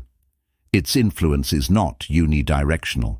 While it projects outward to modify external reality, its very formation inherently reconfigures the internal landscape of the individual. The rigorous process of crafting a coherent codicil necessitates a deep internal audit, refining self-perception, dissolving latent contradictions, and enhancing the congruence between one's inner states and outer intentions. The act of amending reality outside becomes an act of refining reality within, fostering a profound inner harmony that mirrors the intended outer transformation. Navigating the intricate interface of intent demands a profound understanding of the mind's complex operations. The human psyche, a multifaceted instrument, frequently harbors conflicting directives, unconscious assumptions, or deeply ingrained limiting beliefs that can inadvertently dilute or counteract a conscious codicil. A truly deliberate amendment, therefore, necessitates a thorough process of introspection, identifying and harmonizing these latent inconsistencies. This stoic self-assessment, clearing the inner field of static and discordant mental constructs, is essential for ensuring an unblemished, pure transmission of intent into the energetic field of potential. The power inherent in crafting a deliberate codicil carries significant ethical implications, demanding a conscious recognition of responsibility. Any such amendment, by its very nature, recalibrates probabilities and subtly alters outcomes, not just for the individual, but within the interconnected web of emergent phenomena. Therefore, the formulation of a codicil must be imbued with a consideration for wider systemic coherence, a profound respect for the ripple effects its enactment may generate. It is not an act of arbitrary self-indulgence, but a conscious participation in a grander, more harmonious design, an ethical imperative guiding the hand of the architect. The universe, being an exquisitely sensitive feedback mechanism, provides continuous signals in response to a coherent codicil. Subtle affirmations, serendipitous synchronicities, and shifts in perceptual experience serve as vital indicators, reflecting the resonance and efficacy of the amendment. Recognizing and accurately interpreting these feedback loops is crucial, enabling the individual to refine the codicil, deepen its energetic imprint, and further enhance its coherence. This creates a continuous dynamic loop of co-creation, where intent informs reality, and reality in turn informs and refines intent. Distinguishing the deliberate codicil from mere fleeting desires is fundamental to understanding its profound efficacy. While desires are often transient and superficial, arising from immediate gratification, a true codicil is rooted in a deeper, more enduring sense of purpose. It emerges from an alignment with what is fundamentally congruent with the individual's evolving essence, their authentic expression. This foundational authenticity imbues the codicil with undeniable weight, stability, and persuasive power, transcending transient wants and anchoring it in a foundational truth that resonates with the inherent structure of existence. The principle of the deliberate codicil extends beyond grand transformative acts, permeating the nuanced, moment-to-moment shaping of daily experience. Every conscious choice, every focused affirmation, every internal state deliberately cultivated and consistently maintained functions as a microcodicil. These seemingly minor amendments, when applied with precision and sustained coherence, incrementally refine the unfolding genesis of personal reality, guiding it with exquisite detail toward a preferred state, demonstrating that large-scale change often aggregates from numerous granular adjustments. In its ultimate expression, the deliberate codicil stands as the apex of human agency and conscious participation. It signifies an unwavering acceptance of responsibility for one's direct involvement in the co-creation of reality. It is a continuous, dynamic act of authoring amendments to the script of existence, consciously propelling both the self and the surrounding circumstances toward a deliberately envisioned state. This ongoing process of intentional resculpting is not merely a tool for achieving ends, but the very essence of living as a conscious architect within an infinitely malleable cosmos, a testament to the profound capacity for self-determination. Chapter 8. The Sustained Volition.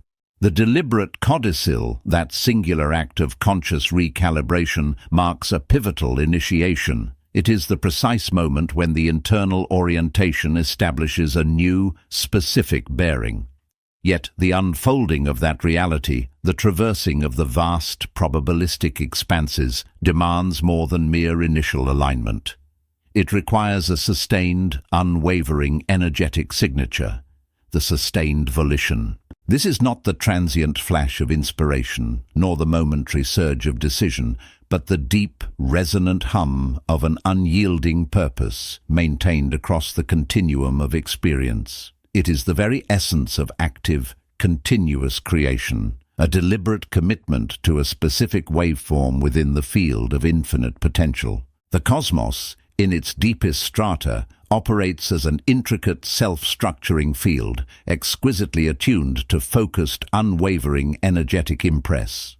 A transient impulse, however brilliant its genesis, merely incites a momentary tremor, a fleeting distortion across the potentiality field, its resonance swiftly dissolving back into the undifferentiated ocean of latent forms.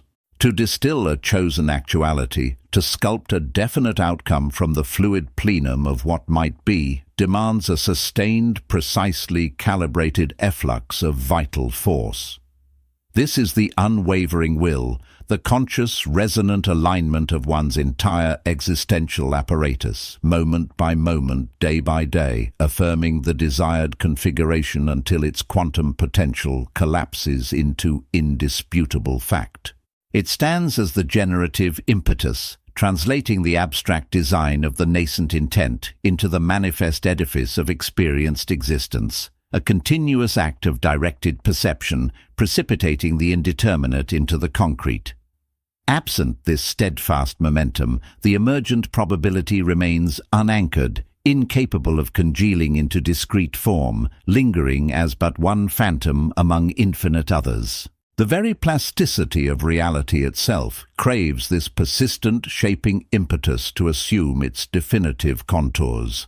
The challenge to sustained volition arises from myriad sources, both internal and external, each acting as a countercurrent against the desired flow of manifestation.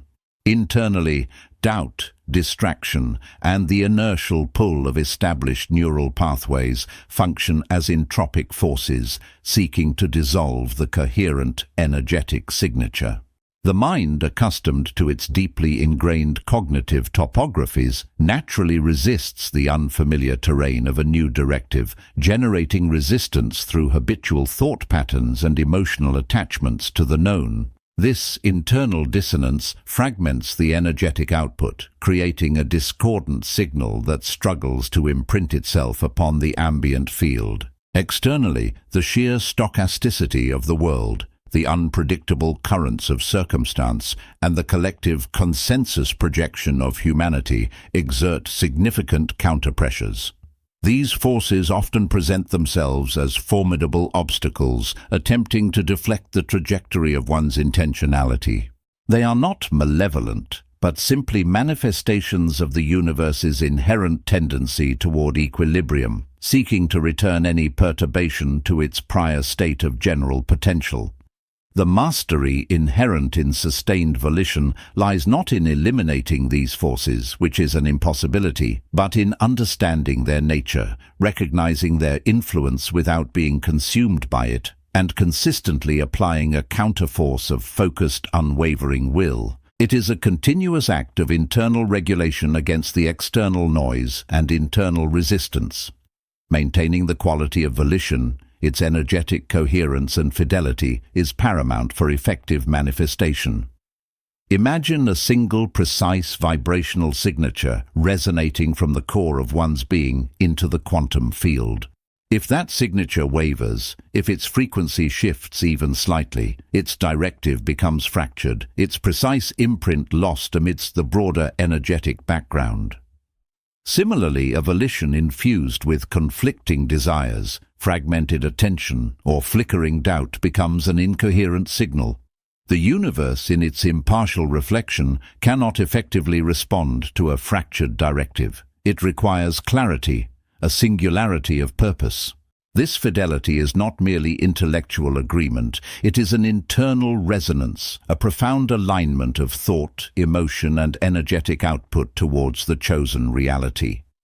Any internal discord, any subtle misalignment between what is desired intellectually and what is felt emotionally or acted upon energetically, acts as a dissipator of energy, diminishing the potency of the sustained will. The axiom of coherence dictates that the internal landscape must mirror the intended external reality with unwavering precision, establishing a state of unified vibrational output that acts as a powerful attractor within the field of potential. This precise internal configuration is the silent language the universe unequivocally understands. Consider the scholar who embarks upon a multi-year research project, aiming to synthesize a novel theory that redefines a field of knowledge.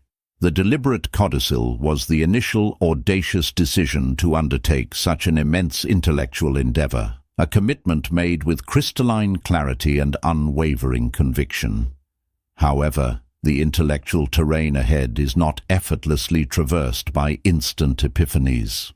The sustained volition manifests in countless, less dramatic but infinitely more crucial actions, a persistent internal drive that sculpts the very contours of thought. It is the scholar's quiet persistence through years of meticulous archival work, poring over dense texts, often finding little of immediate relevance, enduring the mental fatigue without surrendering the core intent. It is the choice, each morning, to return to the desk, even when faced with intellectual impasses or the overwhelming complexity of contradictory evidence, maintaining an internal posture of open inquiry and focused resolve. It is the discipline to push past the frustration of a flawed argument, to refine a hypothesis repeatedly, to engage with skeptical peer review, not as an attack, but as an opportunity for more rigorous intellectual construction. This unwavering intellectual engagement, this sustained energetic input of focused attention and deliberate cognitive architecture, is what gradually sculpts the nascent theory from abstract potential into a published, coherent body of work. The universe in this instance does not simply present a finished thesis. It responds to the relentless, directed current of the scholar's mind, flowing consistently toward a specific intellectual resolution, pulling the hidden patterns into conscious recognition. Observe the architect, driven by a bold vision to construct a structure that defies conventional design, aiming for both aesthetic marvel and ecological harmony. The deliberate codicil was the moment the architect committed to this ambitious, perhaps even controversial concept, charting its initial form in a flash of intuitive genius.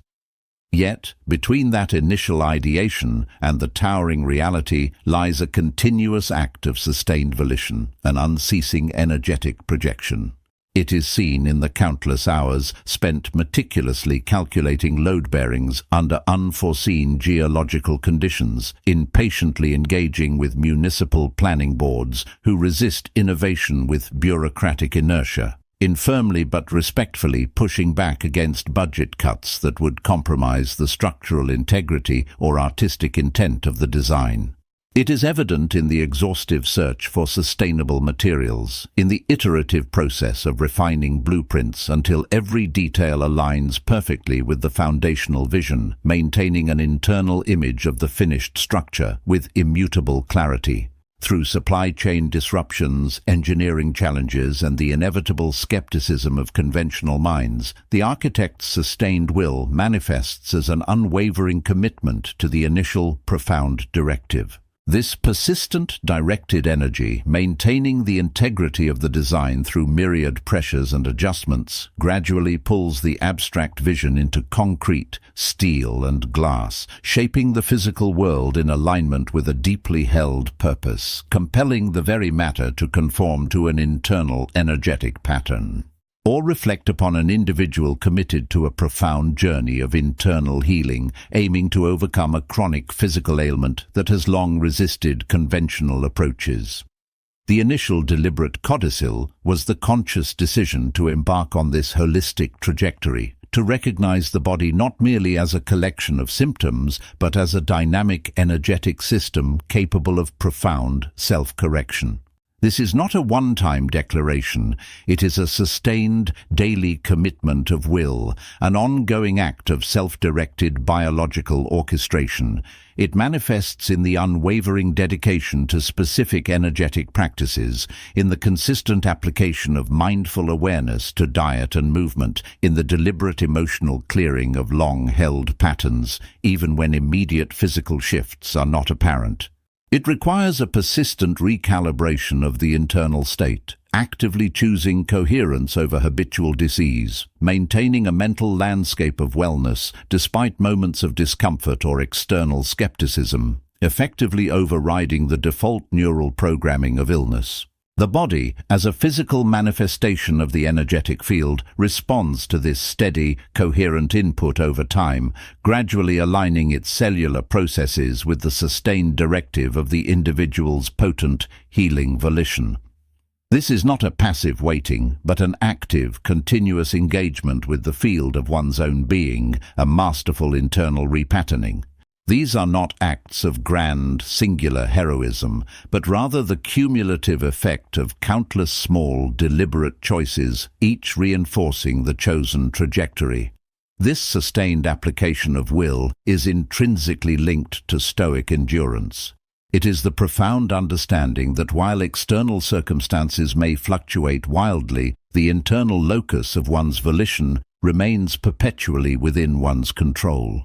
The virtue lies in recognizing the transient nature of external resistance and maintaining an unshakable focus on the internal commitment, the prososh, unwavering attention applied to one's proheresis, moral purpose and choice.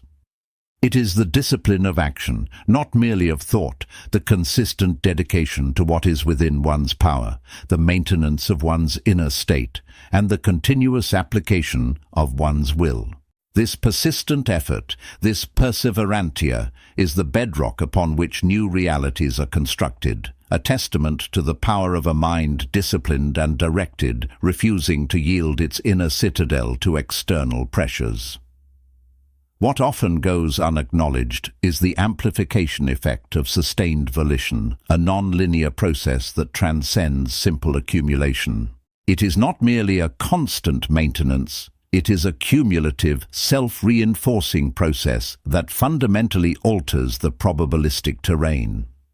As the coherent energetic signature of one's will persists, it begins to profoundly reshape the quantum field, creating stronger attraction wells, deeper energetic depressions for the desired outcome. The emerging reality, even in its nascent forms, acts as a feedback loop, reinforcing the volition, making subsequent maintenance easier and more natural. This creates a cascade where the initial sustained effort gradually builds momentum, transforming the initial act of creation into a self-organizing principle of the unfolding genesis. The universe, in essence, begins to collaborate more readily with the clearly and consistently broadcasted intention, responding with a heightened sensitivity to the now amplified and stabilized energetic signature. The fabric of reality itself begins to conform more readily, the probabilities collapsing with increasing bias towards the consistently observed and intended state. Conversely, the dangers of intermittence are profound, akin to attempting to engrave a form into a crystalline surface by striking it haphazardly, each impact delivered from a different angle with varying force. The result is incoherence, a scattering of energetic intent, and ultimately a failure to manifest the desired form. The initial potential collapses back into the general field, unresolved and unformed, its brief energetic perturbation dissolving without a stable imprint. This lack of sustained coherence leads to decoherence, where the desired probability never fully resolves into actuality, dissolving instead into a multitude of other potentials, a quantum state perpetually undefined. The energetic cost of such inconsistency is immense. Each restart requires a renewed expenditure of foundational energy to re-establish the coherent signature. The lesson is clear. For any creation to fully emerge and stabilize from the quantum foam, the initial deliberate codicil must be followed by an unyielding, consistent commitment of energetic will, a continuous act of observation and intention that holds the chosen probability in resolution. Sustained volition therefore functions as the indispensable ontological vector, translating the proto-conceptual into its actualized embodiment.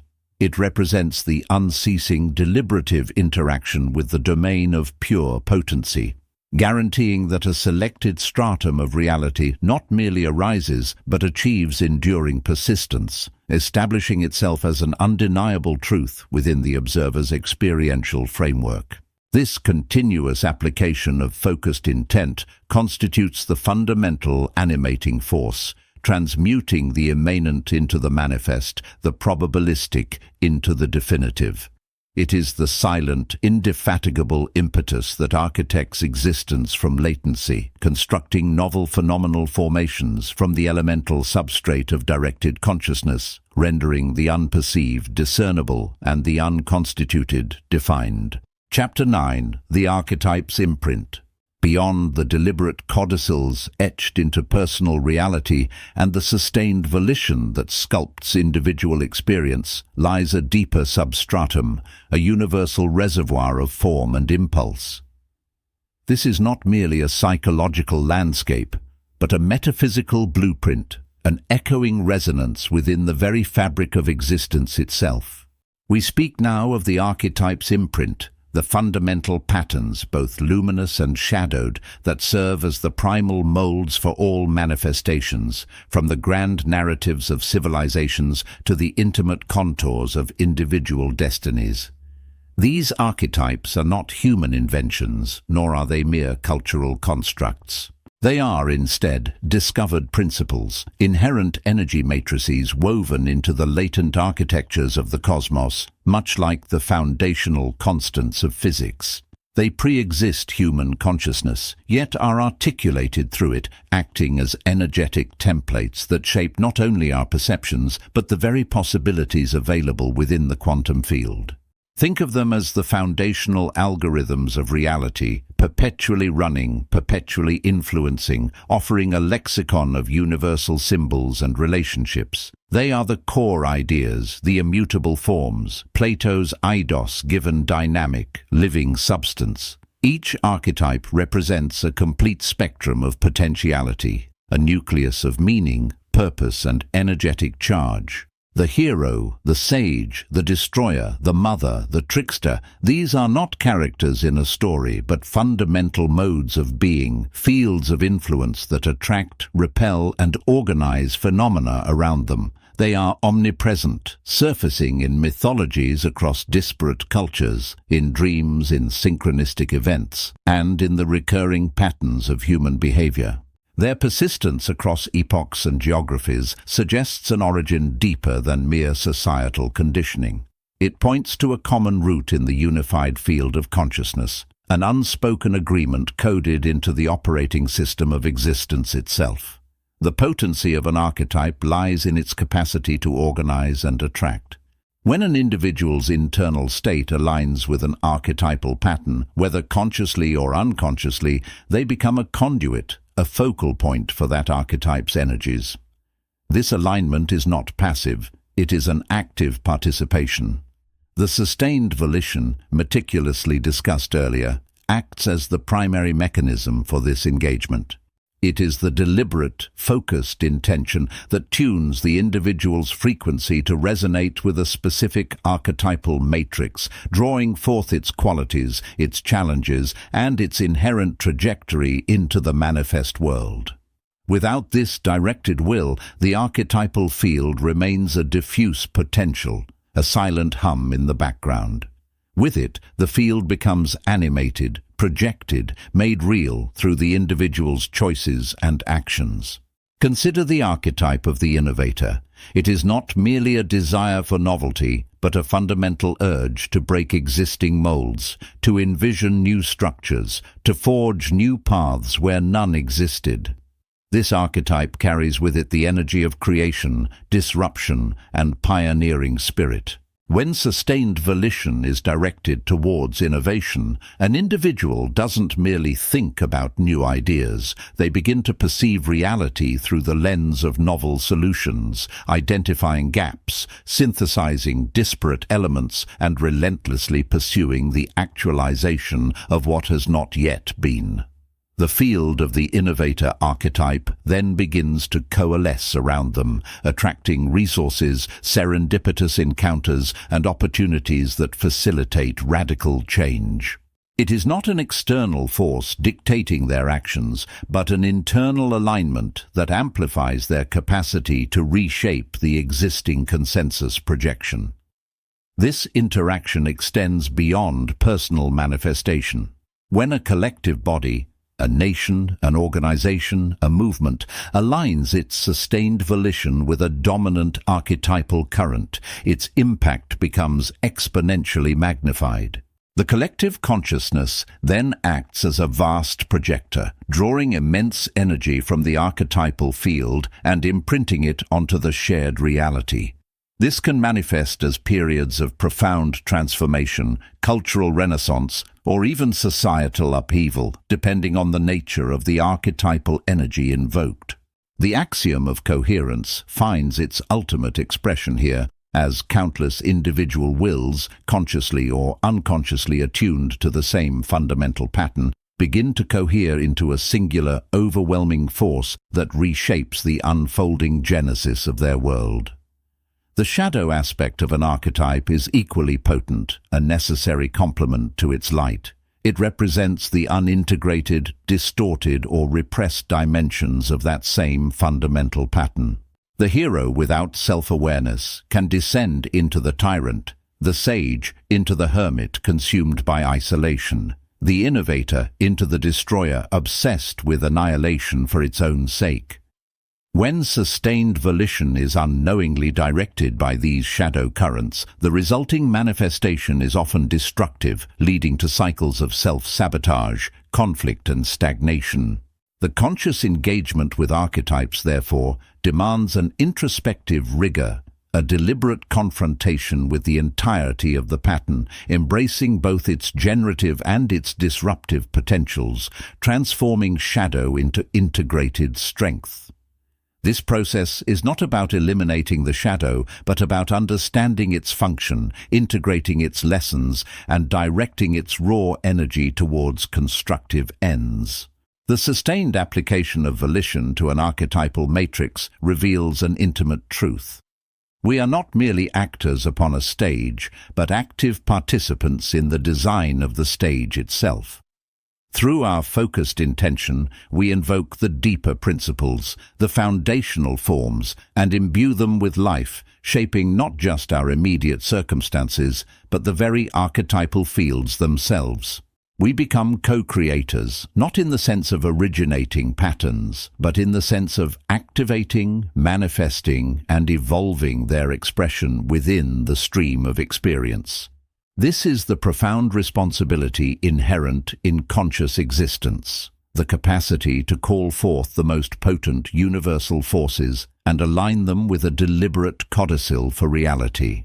Consider the aftermath of widespread civic disaffection in a major industrial nation, a period marked by profound social fragmentation, economic disparity, and a pervasive sense of powerlessness among the populace.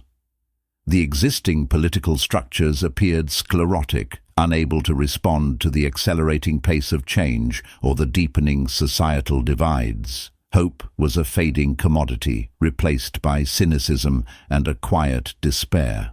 A new figure emerged from relative obscurity, not a traditional politician, but an individual with a background in community organization and a history of advocating for neglected urban sectors.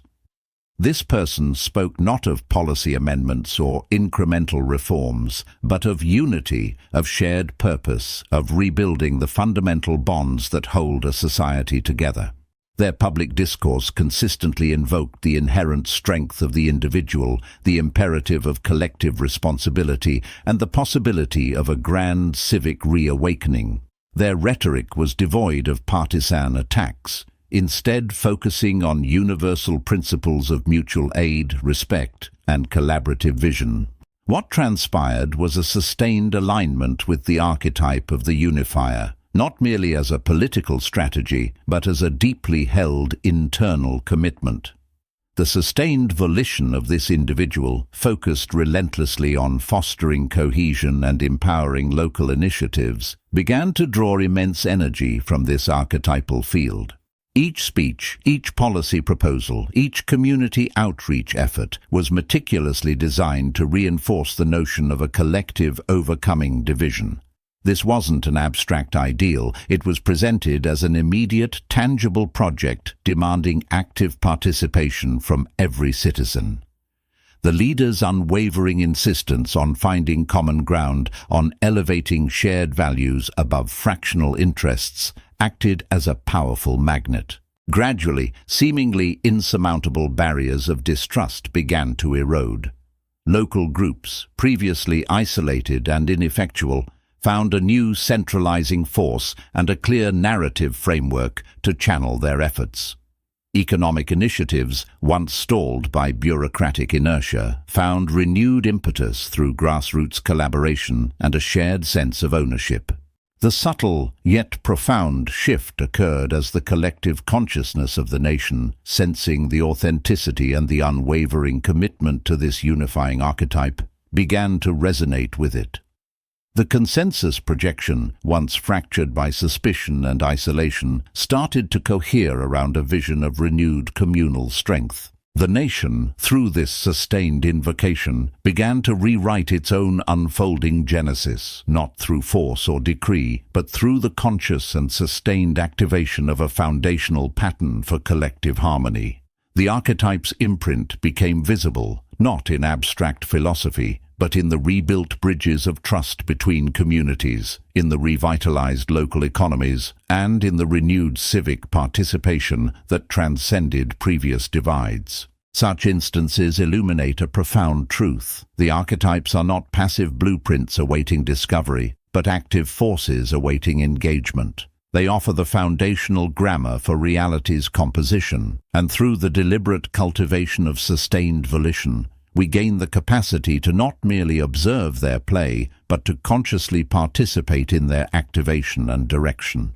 Our choices, however small, ripple through these fundamental patterns, leaving an indelible imprint that shapes the ongoing creation of both self and world. This is the ultimate design principle, the deeper accord between individual consciousness and the cosmos, a perpetual invitation to co-create with the fundamental forms of being. Chapter 10. The Indivisible Mind. For too long, the prevailing narrative has confined the mind, that most enigmatic of human faculties, to the cranial vault. We have been taught to perceive consciousness as an isolated phenomenon, an emergent property of complex neural networks, distinct and separate within each individual. This perspective, while offering a tangible, observable framework for scientific inquiry, subtly reinforces an illusion of profound separation. It suggests that our thoughts, our awareness, our very sense of self exist in insulated pockets, disconnected from the vastness around us and, crucially, from one another. Yet a deeper contemplation, informed by the very frontiers of human understanding, reveals a different truth. The individual mind, far from being an isolated island of awareness, is a unique focal point within a grand, overarching continuum of consciousness. It is a specialized receiver, a singular lens through which an infinite expanse of mentation is apprehended and filtered, not a generator of the entirety of what it perceives. This fundamental unity implies an indivisible mind, a pervasive field of pure awareness underlying all existence, from which individual consciousness emerges as a localized expression. This indivisible mind is the primum mobile of perception, the antecedent to all form, the very ground of being itself. It is not merely a collection of all individual minds, but a singular, intelligent principle that gives rise to them, much as a boundless ocean gives rise to distinct waves, each unique, yet inseparable from the water that constitutes it. This foundational intelligence, this inherent order, is what the Stoics termed the logos, the universal reason, the active principle that permeates and animates the cosmos, giving it structure, coherence, and purpose. It is the architect and the blueprint, the dynamic force of creation itself. Reflect upon the quantum field itself, that profound reservoir of probabilities and potentials from which all material reality coheres. Just as elemental particles emerge from this underlying architecture, temporarily assuming definite properties through localized observation, so too does individual consciousness precipitate from a more fundamental, unified plenum of mentation. Our brains, intricate as their biological structure may be, operate not as the generators of consciousness, but rather as highly specialized aperture mechanisms, calibrated to ingress and articulate specific modalities from this measureless psychical continuum. They are the locus of reception, not the prime mover. They furnish the indispensable biological substrate for individuated experience, for the apprehension of a distinct self traversing a distinct world. More precisely, the brain functions as a sophisticated transmuter, converting the undifferentiated expanse of universal awareness into the discrete, patterned experiences of individual perception. It receives the boundless flux of the indivisible mind and refines it, sculpting it into the particularized perspective we designate my reality, akin to how a complex lens isolates and focuses a particular spectrum from an all-encompassing luminous field. This intricate process of transmutation is indispensable. Absent its function, the raw, unfiltered effulgence of universal mentation would overwhelm, precluding the focused engagement necessary for distinct experience and effective action within the phenomenal realm. This understanding shifts the very locus of identity. What we call my mind becomes a personalized aperture, a unique viewpoint within a universal awareness. The thoughts we entertain, the emotions we feel, the insights we gain, are not merely personal ephemera. They are the expressions, the localized manifestations of this larger, indivisible mind, filtered through the particularities of our personal history, our biological constitution, and our current focus. This is why certain profound insights can feel as though they arrive fully formed, not generated, but revealed, as if accessed from a deeper, shared repository of understanding. These moments are brief rents in the veil of individuation, allowing a clearer glimpse of the universal currents that constantly flow beneath the surface of our personal awareness. They underscore that true originality often lies not in fabrication, but in discovery, in tuning into a frequency previously unheard by the conscious, localized self. The Stoics, with their emphasis on aligning personal reason with universal reason, instinctively understood this. They sought to refine their faculty of judgment, prohairesis, to accurately receive and interpret the impressions, phantasiae, emanating from the Logos, recognizing that wisdom lay in discerning the objective truth from the subjective distortion. The illusion of separation, therefore, is a functional necessity for experience. To act, to choose, to create, to fully engage with the unfolding genesis of reality requires the perception of an agent, a self, distinct from the observed. Without this perceived boundary, the impetus for individuated action might dissolve into an undifferentiated unity. It is this very sense of personal agency, this unique perspective, that allows for the deliberate codicil of our will to be articulated and integrated into the broader consensus projection of reality. Our individual volition, far from being a solitary force, acts as a specific channel through which the creative power of the universal mind can be directed and actualized in the phenomenal world. This perceived separation, then, is not a flaw, but a design feature. It allows the indivisible mind to experience itself in an infinite variety of ways, to test potentials, to explore divergences, and to generate novelty through countless individual lenses. Each unique life narrative, each distinct perspective, enriches the universal architecture of awareness.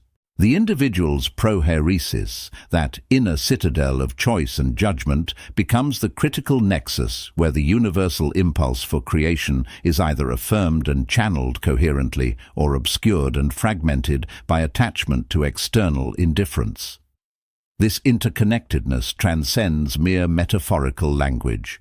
It speaks to a profound resonance, an echoing truth across all conscious beings. Just as two entangled particles, separated by vast distances, retain an instantaneous connection, suggesting a non-local correlation, so too do individual minds participate in a non-local continuum of awareness. Our thoughts and intentions ripple through this indivisible mental field, influencing not only our immediate environment, but also contributing to the collective thought forms that shape the overarching human experience. The primal lexicon of universal symbols and archetypes, those deep patterns that resonate across cultures and epochs, are not independent creations of isolated minds, but rather expressions stemming from this shared mental substratum, imprinted upon individual and collective consciousness. This resonance is akin to sympathia, the Stoic principle of the interconnectedness of all things, extended here to the realm of pure mentation. It suggests an underlying psychic ether, the pneuma, which permeates all existence, conveying impressions and intentions instantaneously. Every mental act, therefore, transcends mere cerebral confinement, projecting an ideational impress into this vast, shared, phenomenal continuum, contributing to the collective architectonics of consciousness. When we consider the sustained volition required to manifest change, or to uphold a particular belief, we are engaging with a force that draws from deeper wells than our personal reserves alone. We are tapping into the latent power of this indivisible mind, aligning our focused intent with the universal current of creation. The axiom of coherence, the underlying order that ensures reality's consistent unfolding, operates not just at the physical level, but equally within this grand mental field. Disparate thoughts, when unified by a strong collective intention or a powerful archetypal imprint, coalesce into coherent patterns that inevitably shape the world we perceive. This alignment of individual will with the Logos is what gives our focused intent its potency.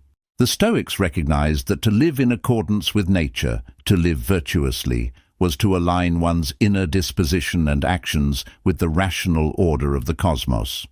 This is not a passive surrender, but an active, intelligent participation in the unfolding of reality.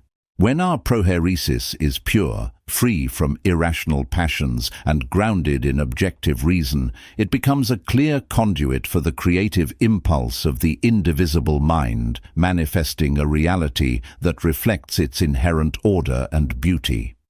The implications for personal agency within this framework are profound.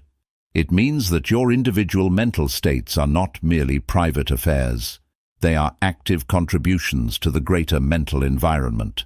The quality of your thoughts, the depth of your empathy, the clarity of your intention, all resonate within this shared expanse.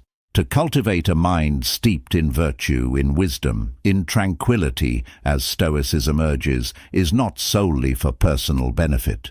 It is an act that harmonizes your individual note with the symphony of the universal mind, contributing to the coherence and elevation of the collective mentation. The Stoic emphasis on living in accordance with universal reason, with the Logos, finds its deepest validation here. It is an alignment with the very fabric of this indivisible awareness.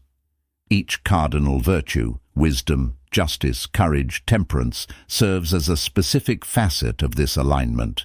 Wisdom, phronesis, is the faculty of discerning truth within the universal mind's emanations, stripping away illusion. Justice, dikaiosine, ensures that our interactions within the collective field maintain coherence and honor the interconnectedness of all expressions of the indivisible mind. Courage, Andrea, is the fortitude to face the raw truth of existence and to act in accordance with the Logos, even when personal comfort is challenged. Temperance, sophrosine, provides the inner mastery to prevent our localized mental instrument from being overwhelmed by chaotic internal impulses, thus maintaining a clear channel to the universal. To grasp the indivisible mind is to recognize that loneliness is an illusion born of a misapprehension of self. While the experience of individuation offers unique joys and challenges, the underlying reality is one of unbroken communion. Every thought, every feeling, every perception we experience is, in a profound sense, also a ripple within this grand, unified consciousness. This understanding fosters a deep sense of belonging, an intrinsic connection to all life, for we are all expressions, diverse and multifaceted, of the same singular source of awareness. This intrinsic connection extends beyond humanity to the entirety of the animate and inanimate world. For all is a manifestation of the Logos, an expression of the indivisible mind. It dissolves the perceived chasm between self and other, between human and nature, revealing a fundamental unity beneath the surface of apparent multiplicity. In moments of profound tranquility, when the localized mind quiets its incessant clamor, this unbroken communion becomes an undeniable experiential reality, a deep sense of peace that arises from knowing one is always already part of something infinitely vaster and more intelligent. This does not diminish the significance of your unique identity. On the contrary, it elevates it. Your particular perspective, your specific life journey, the unique blend of experiences and insights that form you, is precisely how the indivisible mind experiences and understands itself in this particular manifestation. You are not a fragment severed from the whole, but rather a specialized instrument through which the whole observes, creates, and evolves. Your thoughts are not just yours, they are the universal mind thinking through you, informed by your particular vantage point. This is the Stoic ideal of the individual as a microcosm reflecting the macrocosm, a self-aware spark of the divine Logos. Your individual life is not an arbitrary event, but a specific, crucial experiment in consciousness conducted by the universal mind, through which it gathers data, expresses potentials, and refines its own unfolding understanding of existence. Your unique contribution is thus invaluable, for it offers a perspective that no other manifestation can perfectly replicate.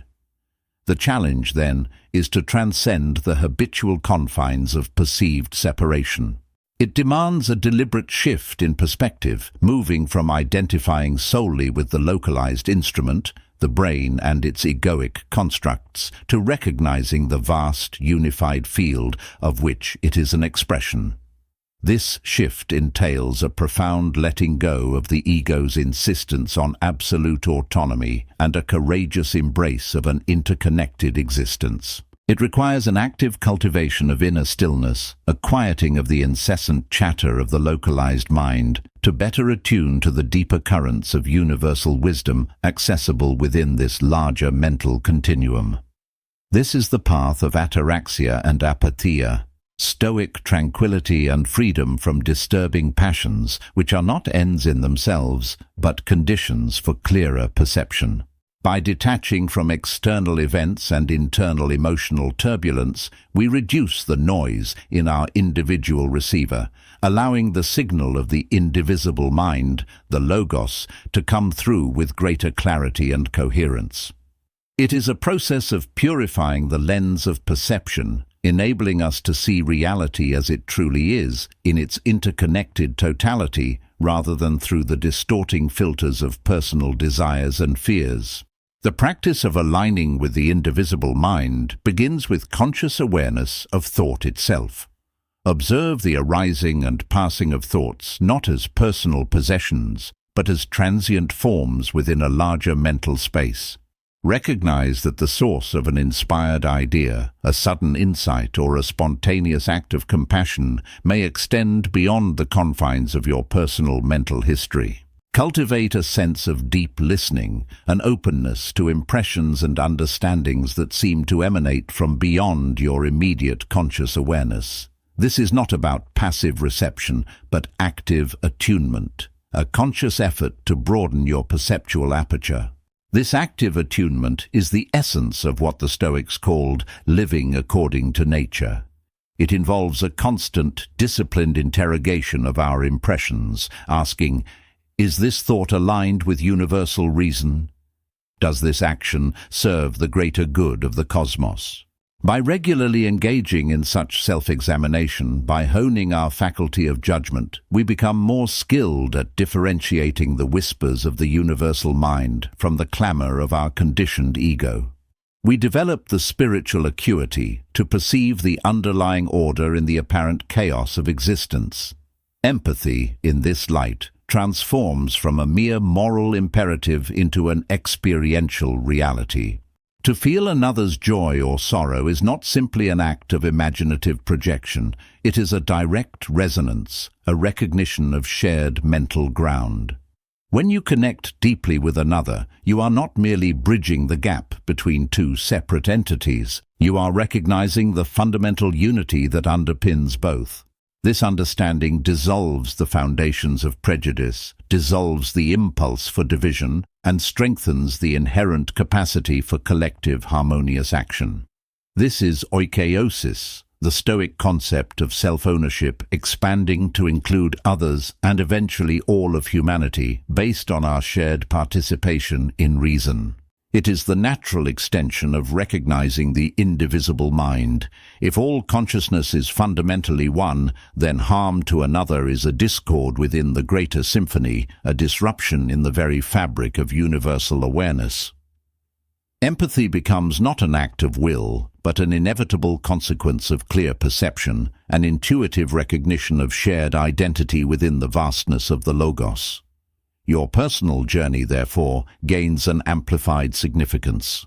Every choice you make, every intention you hold, reverberates not only through your immediate existence, but also contributes to the quality and direction of the shared mental landscape. To live with integrity, to pursue wisdom, to cultivate compassion, is to actively shape the very fabric of this indivisible mind, influencing the future unfolding of collective reality. It is a profound responsibility, yes, but also an immense source of empowerment. For in recognizing your intrinsic connection to the whole, you also access the immeasurable resources and creative potential of the whole. Your individual mind, thus understood, is a vital conduit for universal intelligence, a unique manifestation of a boundless, singular consciousness. Chapter 11. the Kronos command. Within the boundless expanse of existence, we frequently anchor our awareness to the tangible, the immediate, the sensorily verifiable. Yet, a deeper current flows beneath this perceived surface, a substratum of being where the very architecture of reality remains fluid, contingent upon an agency rarely acknowledged, your own. This is not a mystical pronouncement, but an observation stemming from the convergence of ancient wisdom and modern inquiry into the fundamental nature of all things. Consider for a moment the world as an unfolding potentiality, a vibrant field of probabilities awaiting the shaping force of consciousness. Modern physics, venturing into the substratum of matter and energy, reveals a universe far more interactive than a mere collection of fixed objects. At its most granular level, reality doesn't simply exist, it coalesces.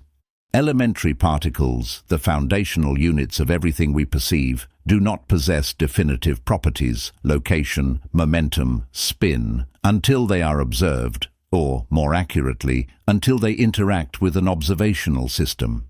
They exist in a state of indefinite superposition, a blend of all possible states simultaneously, until a measurement, an act of conscious engagement, compels them to resolve into a singular actuality.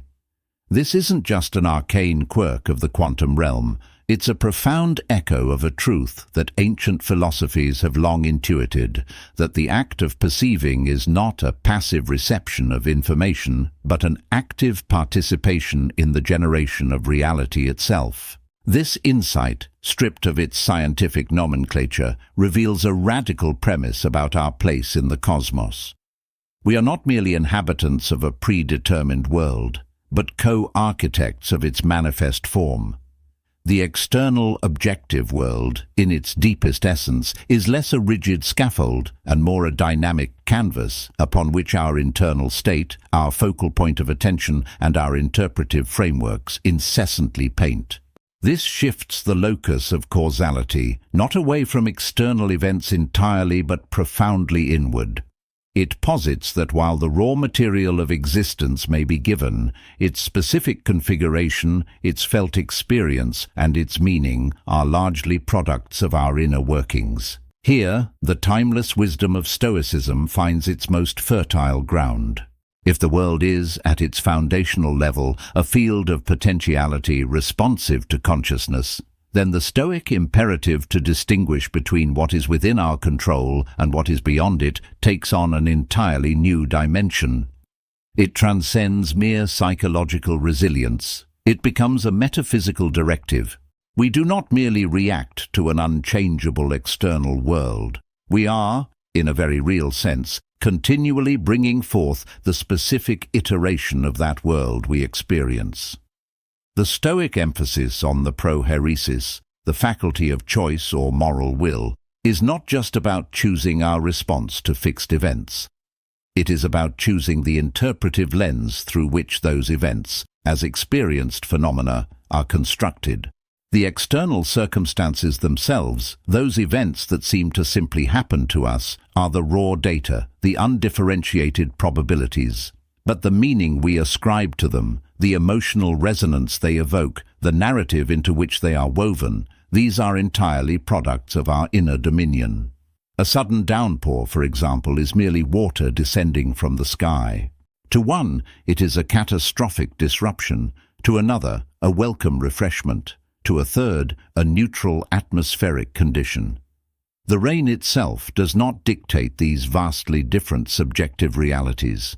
It is the internal disposition, the framework of expectation, the inner conversation that selects and solidifies one specific potentiality from a myriad of others. This is the profound implication of understanding reality as a field of responsive potential. Our inner state is not just influencing our reaction to reality, but actively participating in its definition. Therefore, the Stoic discipline of perception, the rigorous examination of our judgments, becomes not just a coping mechanism, but a fundamental act of creation. It is the conscious exercise of our inherent capacity to shape the probabilities of our experience into tangible realities. When we meticulously scrutinize our impressions, when we refuse to allow unexamined assumptions or emotional impulses to dictate our understanding of an event, we are, in essence, withdrawing our creative energy from one potential outcome and redirecting it towards another. We are exercising our inherent ontological agency, choosing which branch of the universe's possibility tree we inhabit. This demands an unwavering commitment to inner clarity. It asks us to recognize that while we cannot dictate the precise movements of every particle or the exact trajectory of every external event, we possess an undeniable fundamental authority over the internal conditions that filter, interpret, and ultimately experience these occurrences. This authority is not granted, it is inherent.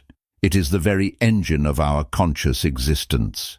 To relinquish it, to allow external forces or unexamined internal narratives to dictate our perception, is to surrender our primary tool for interacting with the fluid nature of reality.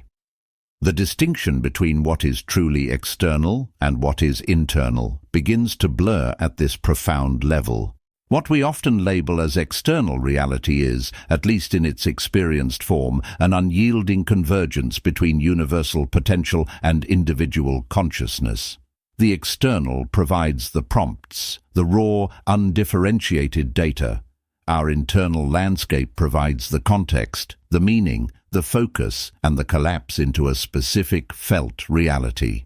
This means that to claim inner dominion is not to deny the existence of a world beyond oneself, but to acknowledge one's fundamental role in its experiential manifestation. Consider the notion of fate, a concept often wrestled with in ancient philosophies, including Stoicism. If reality is a field of potentiality, is there still room for destiny? The Stoics taught acceptance of what is fated, focusing on our attitude towards it.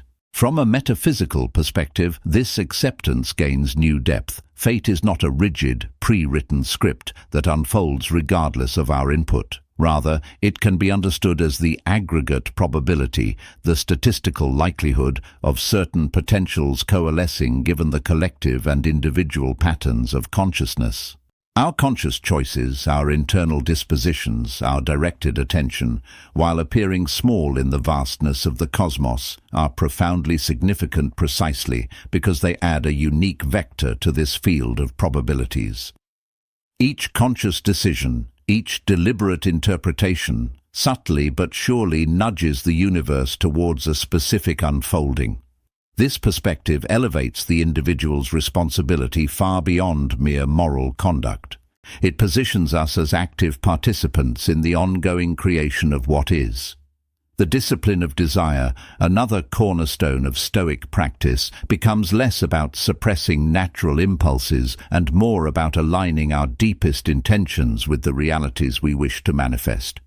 If our desires are haphazard, unexamined, and reactive to superficial, external stimuli, then our internal creative apparatus will likewise produce a fragmented, chaotic experience. But if our desires are rooted in reason, aligned with virtue, and focused on what is truly within our creative scope, our judgments, our intentions, our character, then we channel our inherent shaping power towards the construction of a cohesive, meaningful, and self-authored existence. The practice of mindfulness, often seen as a simple observational technique, acquires a radical new purpose within this framework. It is not merely about noticing thoughts or sensations, it is about witnessing the very process by which reality is being assembled within your consciousness. When you observe a thought, you are watching a potential interpretation take form. When you feel an emotion, you are sensing the energetic resonance of a particular reality unfolding. To practice mindfulness is to become a conscious observer of your own internal laboratory, understanding that the choices made within that space have direct implications for the external world you experience. It is the recognition that the mind is not just a mirror reflecting an external world, but a projector actively participating in its illumination. Therefore, the unassailable core of your being, that which no external force can genuinely touch, is not merely an abstract concept. It is the ground of your agency, the point of origin for your creative interaction with the universal field of potential. When Marcus Aurelius spoke of the inner citadel, he was articulating the inviolability of this creative core. No matter how tumultuous the external tides, the capacity to choose your interpretation, to align your judgment with reason, to direct your attention towards virtue, this remains eternally within your grasp. It is the ultimate freedom, not freedom from circumstances, but freedom within the fundamental process of their emergence and interpretation. This understanding also brings a profound sense of compassion, both for oneself and for others. If each being is, to some extent, an architect of their own experienced reality, then understanding and empathy become crucial. We recognize that another's suffering, while stemming from external events, is profoundly shaped by their internal framework, their specific way of collapsing universal probabilities into a personal narrative. This does not absolve them of responsibility for their judgments, but it fosters a deeper understanding of the intricate, often unconscious processes at play. Similarly, it demands a ruthless honesty with oneself about the extent to which our own perceived adversities are not solely external impositions, but also reflections of our internal configurations and choices of interpretation. The relentless pursuit of wisdom, then, is not an academic exercise, but a practical endeavor to refine our primary tool of reality shaping. Philosophy, in this light, is not a detached contemplation, but a vital guide for conscious engagement. It provides the frameworks, the distinctions, and the conceptual clarity necessary to wield our inherent creative power with intentionality and virtue. It teaches us how to discern the signal from the noise, the essential from the trivial, and the truly controllable from the merely influential. Every moment presents an opportunity to affirm this internal authority.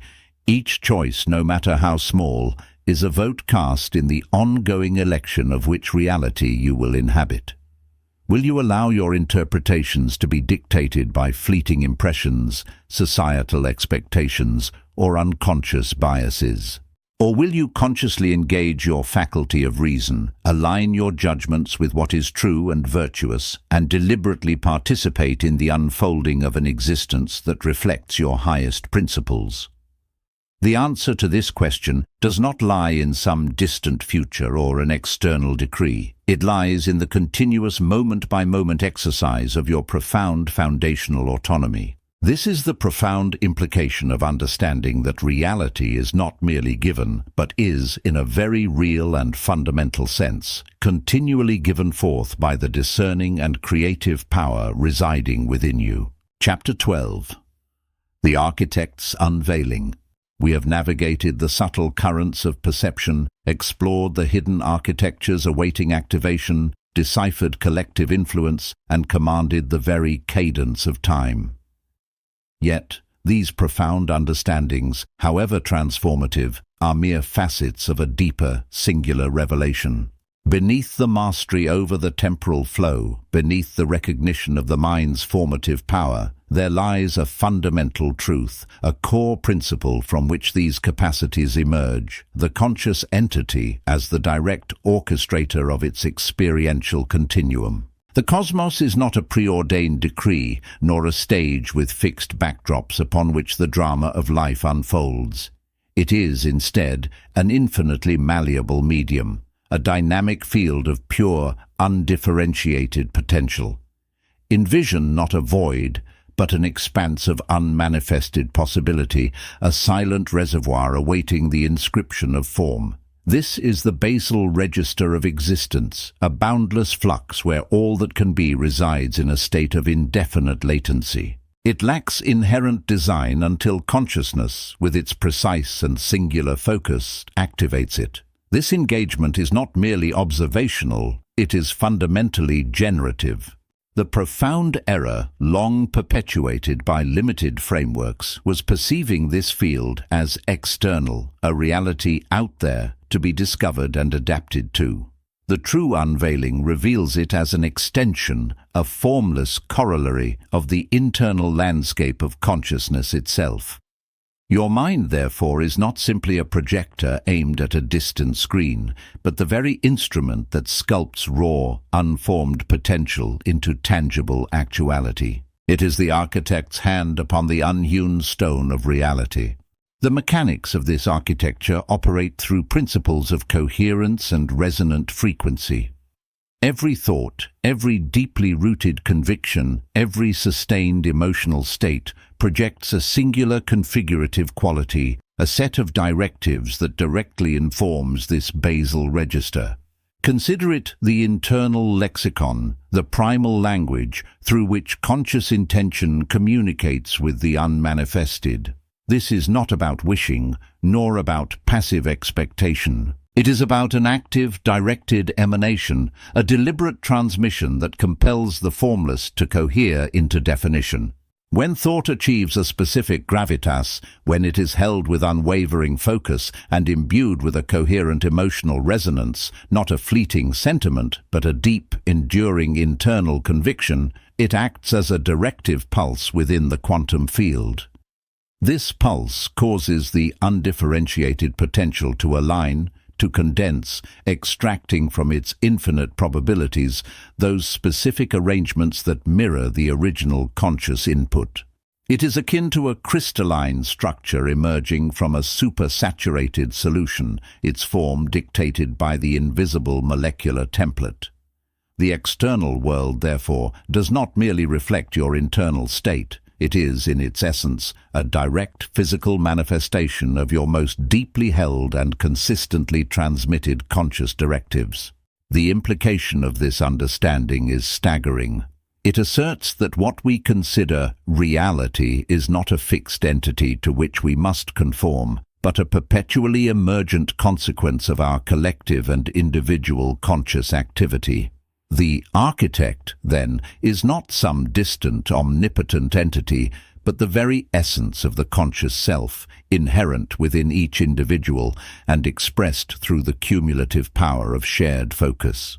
The unveiling is the recognition of this inherent creative power, the dismantling of the illusion of passive reception, and the acceptance of active, deliberate authorship. To comprehend this depth is to transcend the confines of reactive existence. You are no longer merely responding to circumstances. You are, by the sheer act of conscious alignment, shaping the very substrate from which circumstances arise.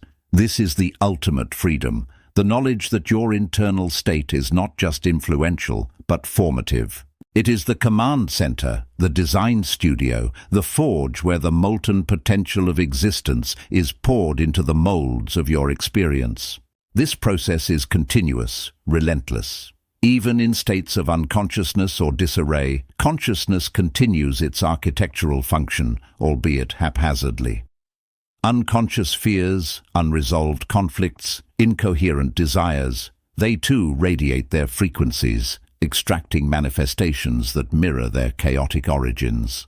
The unveiling, then, is also a call to internal harmony, an invitation to bring coherence to the inner world, to align thought, emotion, and intention into a singular, clear directive. Only then does the architect's hand become steady, precise, and capable of building with purpose and clarity. The power is not externalized. It does not depend on rituals or external validations. It is an intrinsic function of consciousness, universally available, universally active. The challenge lies not in acquiring this power, but in recognizing its omnipresence and learning to wield it with discernment and integrity. It requires profound introspection, an honest inventory of the inner landscape, to determine which blueprints are truly being transmitted. For the external world, with uncompromising fidelity, will build itself around the patterns held most deeply within. Consider the meticulous, almost obsessive dedication of individuals who reshape vast expanses of their perceived reality, often against insurmountable odds, through a pure, unwavering internal focus. They do not merely believe in an outcome, they embody it, internalizing their blueprint with such precision and unyielding coherence that the basal register of existence has no choice but to conform. In the twilight of the 1960s, a cadre of researchers commenced an endeavor of singular magnitude to engineer an autonomous, resilient atmospheric remediation apparatus designed to transmute carbon dioxide into viable oxygen at a scope hitherto considered intractable beyond biogenic mechanisms. The established scientific paradigm, reinforced by comprehensive empirical evidence and fundamental physical constants, posited that such a construct would necessitate an energetic expenditure so prodigious and material attributes so anomalous as to render its realization perpetually beyond reach. Early iterations were crude, metabolically inefficient, and susceptible to critical systemic collapse. Fiscal resources dwindled, collective resolve fractured, and the accumulating exigencies of engineering coalesced into what then seemed an insurmountable demarcation of material possibility. However, the project's leader, a physicist named Dr. Aris Thorne, refused to accept these parameters as fixed. He was no mystic, but a pragmatist steeped in quantum theory, accustomed to conceptualizing reality as a fluid matrix of probabilities until observed. Thorne began to implement a radical approach within his small, embattled team. He reoriented their daily focus from the tangible deficiencies of their prototypes to the pre-manifested reality of a fully functional, highly efficient atmospheric processor. This was not a motivational speech, nor an exercise in stimulation. He instructed them to dedicate a significant portion of their workday not to physical labor or calculation, but to a precise collective act of mental construction. Each team member was to immerse themselves, individually and collectively, in the operational reality of the perfected device.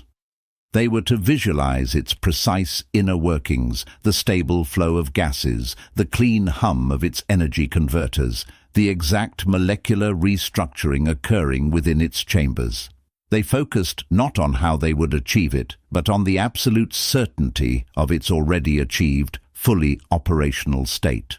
They envisioned the readouts indicating optimal performance, the breathable air flowing freely, the external environment transformed by its presence. This was executed with an almost painful rigor, maintaining emotional neutrality, focusing solely on the coherent integrity of the outcome. They were not projecting a wish, but imprinting a complete blueprint onto the energetic field surrounding them. For weeks and then months, the physical progress remained glacially slow, punctuated by further setbacks. Yet, the internal coherence of the team, their shared mental architecture of the already existing device, grew increasingly robust. They reported a strange, persistent internal conviction that the solution was not only possible, but was already found, simply waiting to manifest in their observable reality. Then, a series of seemingly improbable breakthroughs began to occur. A young chemist, reviewing seemingly unrelated data from an old discarded experiment, suddenly perceived an entirely new catalytic pathway that bypassed critical energetic barriers. An engineer, while idly sketching during a break, intuited a complex, self-regulating feedback loop for the energy system that had previously been deemed thermodynamically impossible. These were not incremental improvements. They were fundamental paradigm shifts, emerging fully formed from what appeared to be flashes of pure intuition. When these disparate intuitions were brought together, they interlocked with astonishing precision, forming the missing pieces of the puzzle. The design, once finally assembled, was radically different from anything they had initially conceived, far more elegant and efficient. It was as if the field itself had delivered the necessary innovations, once the collective consciousness had provided the definitive blueprint. Within 2 years, the team had constructed a working prototype that exceeded all initial expectations. It operated with an efficiency and stability that defied conventional wisdom, effectively proving the viability of large-scale atmospheric processing. The scientific community struggled to reconcile the project's rapid, unconventional success with the intractable challenges it had initially faced. Dr. Thorne, in later reflections, rarely spoke of luck or serendipity. He consistently referred to a deliberate act of informational shaping, a process where the mind of the project, once unified and coherently directed, had extracted its physical embodiment from the inexhaustible source of potential. This account is not an isolated anomaly, but a stark illustration of the architect's unveiling. The conscious entity recognizing its intrinsic capacity to imprint form onto the formless. It is the realization that the limits of the possible are not fixed by external decree, but by the parameters of our own coherent intention. The external world is but a responsive mirror, reflecting with perfect clarity the internal blueprints we continuously transmit. To embrace this truth is to reclaim your inherent authority as a co-creator within the boundless expanse of existence, to move beyond merely observing what is, and instead, consciously design what will be. Your reality is awaiting your unyielding decree. Conclusion: the perpetual imprint. We have traversed the intricate pathways that connect perception to the very architecture of reality. From the foundational inertia of observation, which first delineates the boundaries of our immediate experience, we ventured inward, discerning the latent architectures, the unmanifested blueprints awaiting form. We comprehended the formidable power of consensus projection, how collective consciousness subtly molds the shared landscape, articulated by a primal lexicon that underpins all phenomena. The axiom of coherence, an inviolable principle, guarantees the integrity of this unfolding genesis, ensuring a seamless, continuous creation. Each deliberate codicil, a precise act of informed intention, augments this ceaseless emergence. It is through sustained volition, a resolute and unwavering will, that we engage these formative forces, drawing upon the archetypes etched into the foundational stratum of being. This orchestration emanates from the indivisible mind, a consciousness unbound by finite constraints, which truly commands Kronos, the temporal flow itself. The architect within, now unveiled, stands not as a distant observer, but as the quintessential active participant in an ongoing act of profound creation. The universe, therefore, is not merely encountered, it is perpetually authored. Every deliberate thought, each focused impulse becomes an indelible stroke upon the living canvas of reality, a mark that endures and evolves. This is the perpetual imprint, the ceaseless, self-generated signature of consciousness upon the unbounded field of existence. It is the ultimate affirmation of agency, a constant echoing of the singular creative power inherent within all being. Embrace this continuous becoming, for in every moment you are sculpting the infinite now, and your imprint resonates through every dimension of emergent possibility.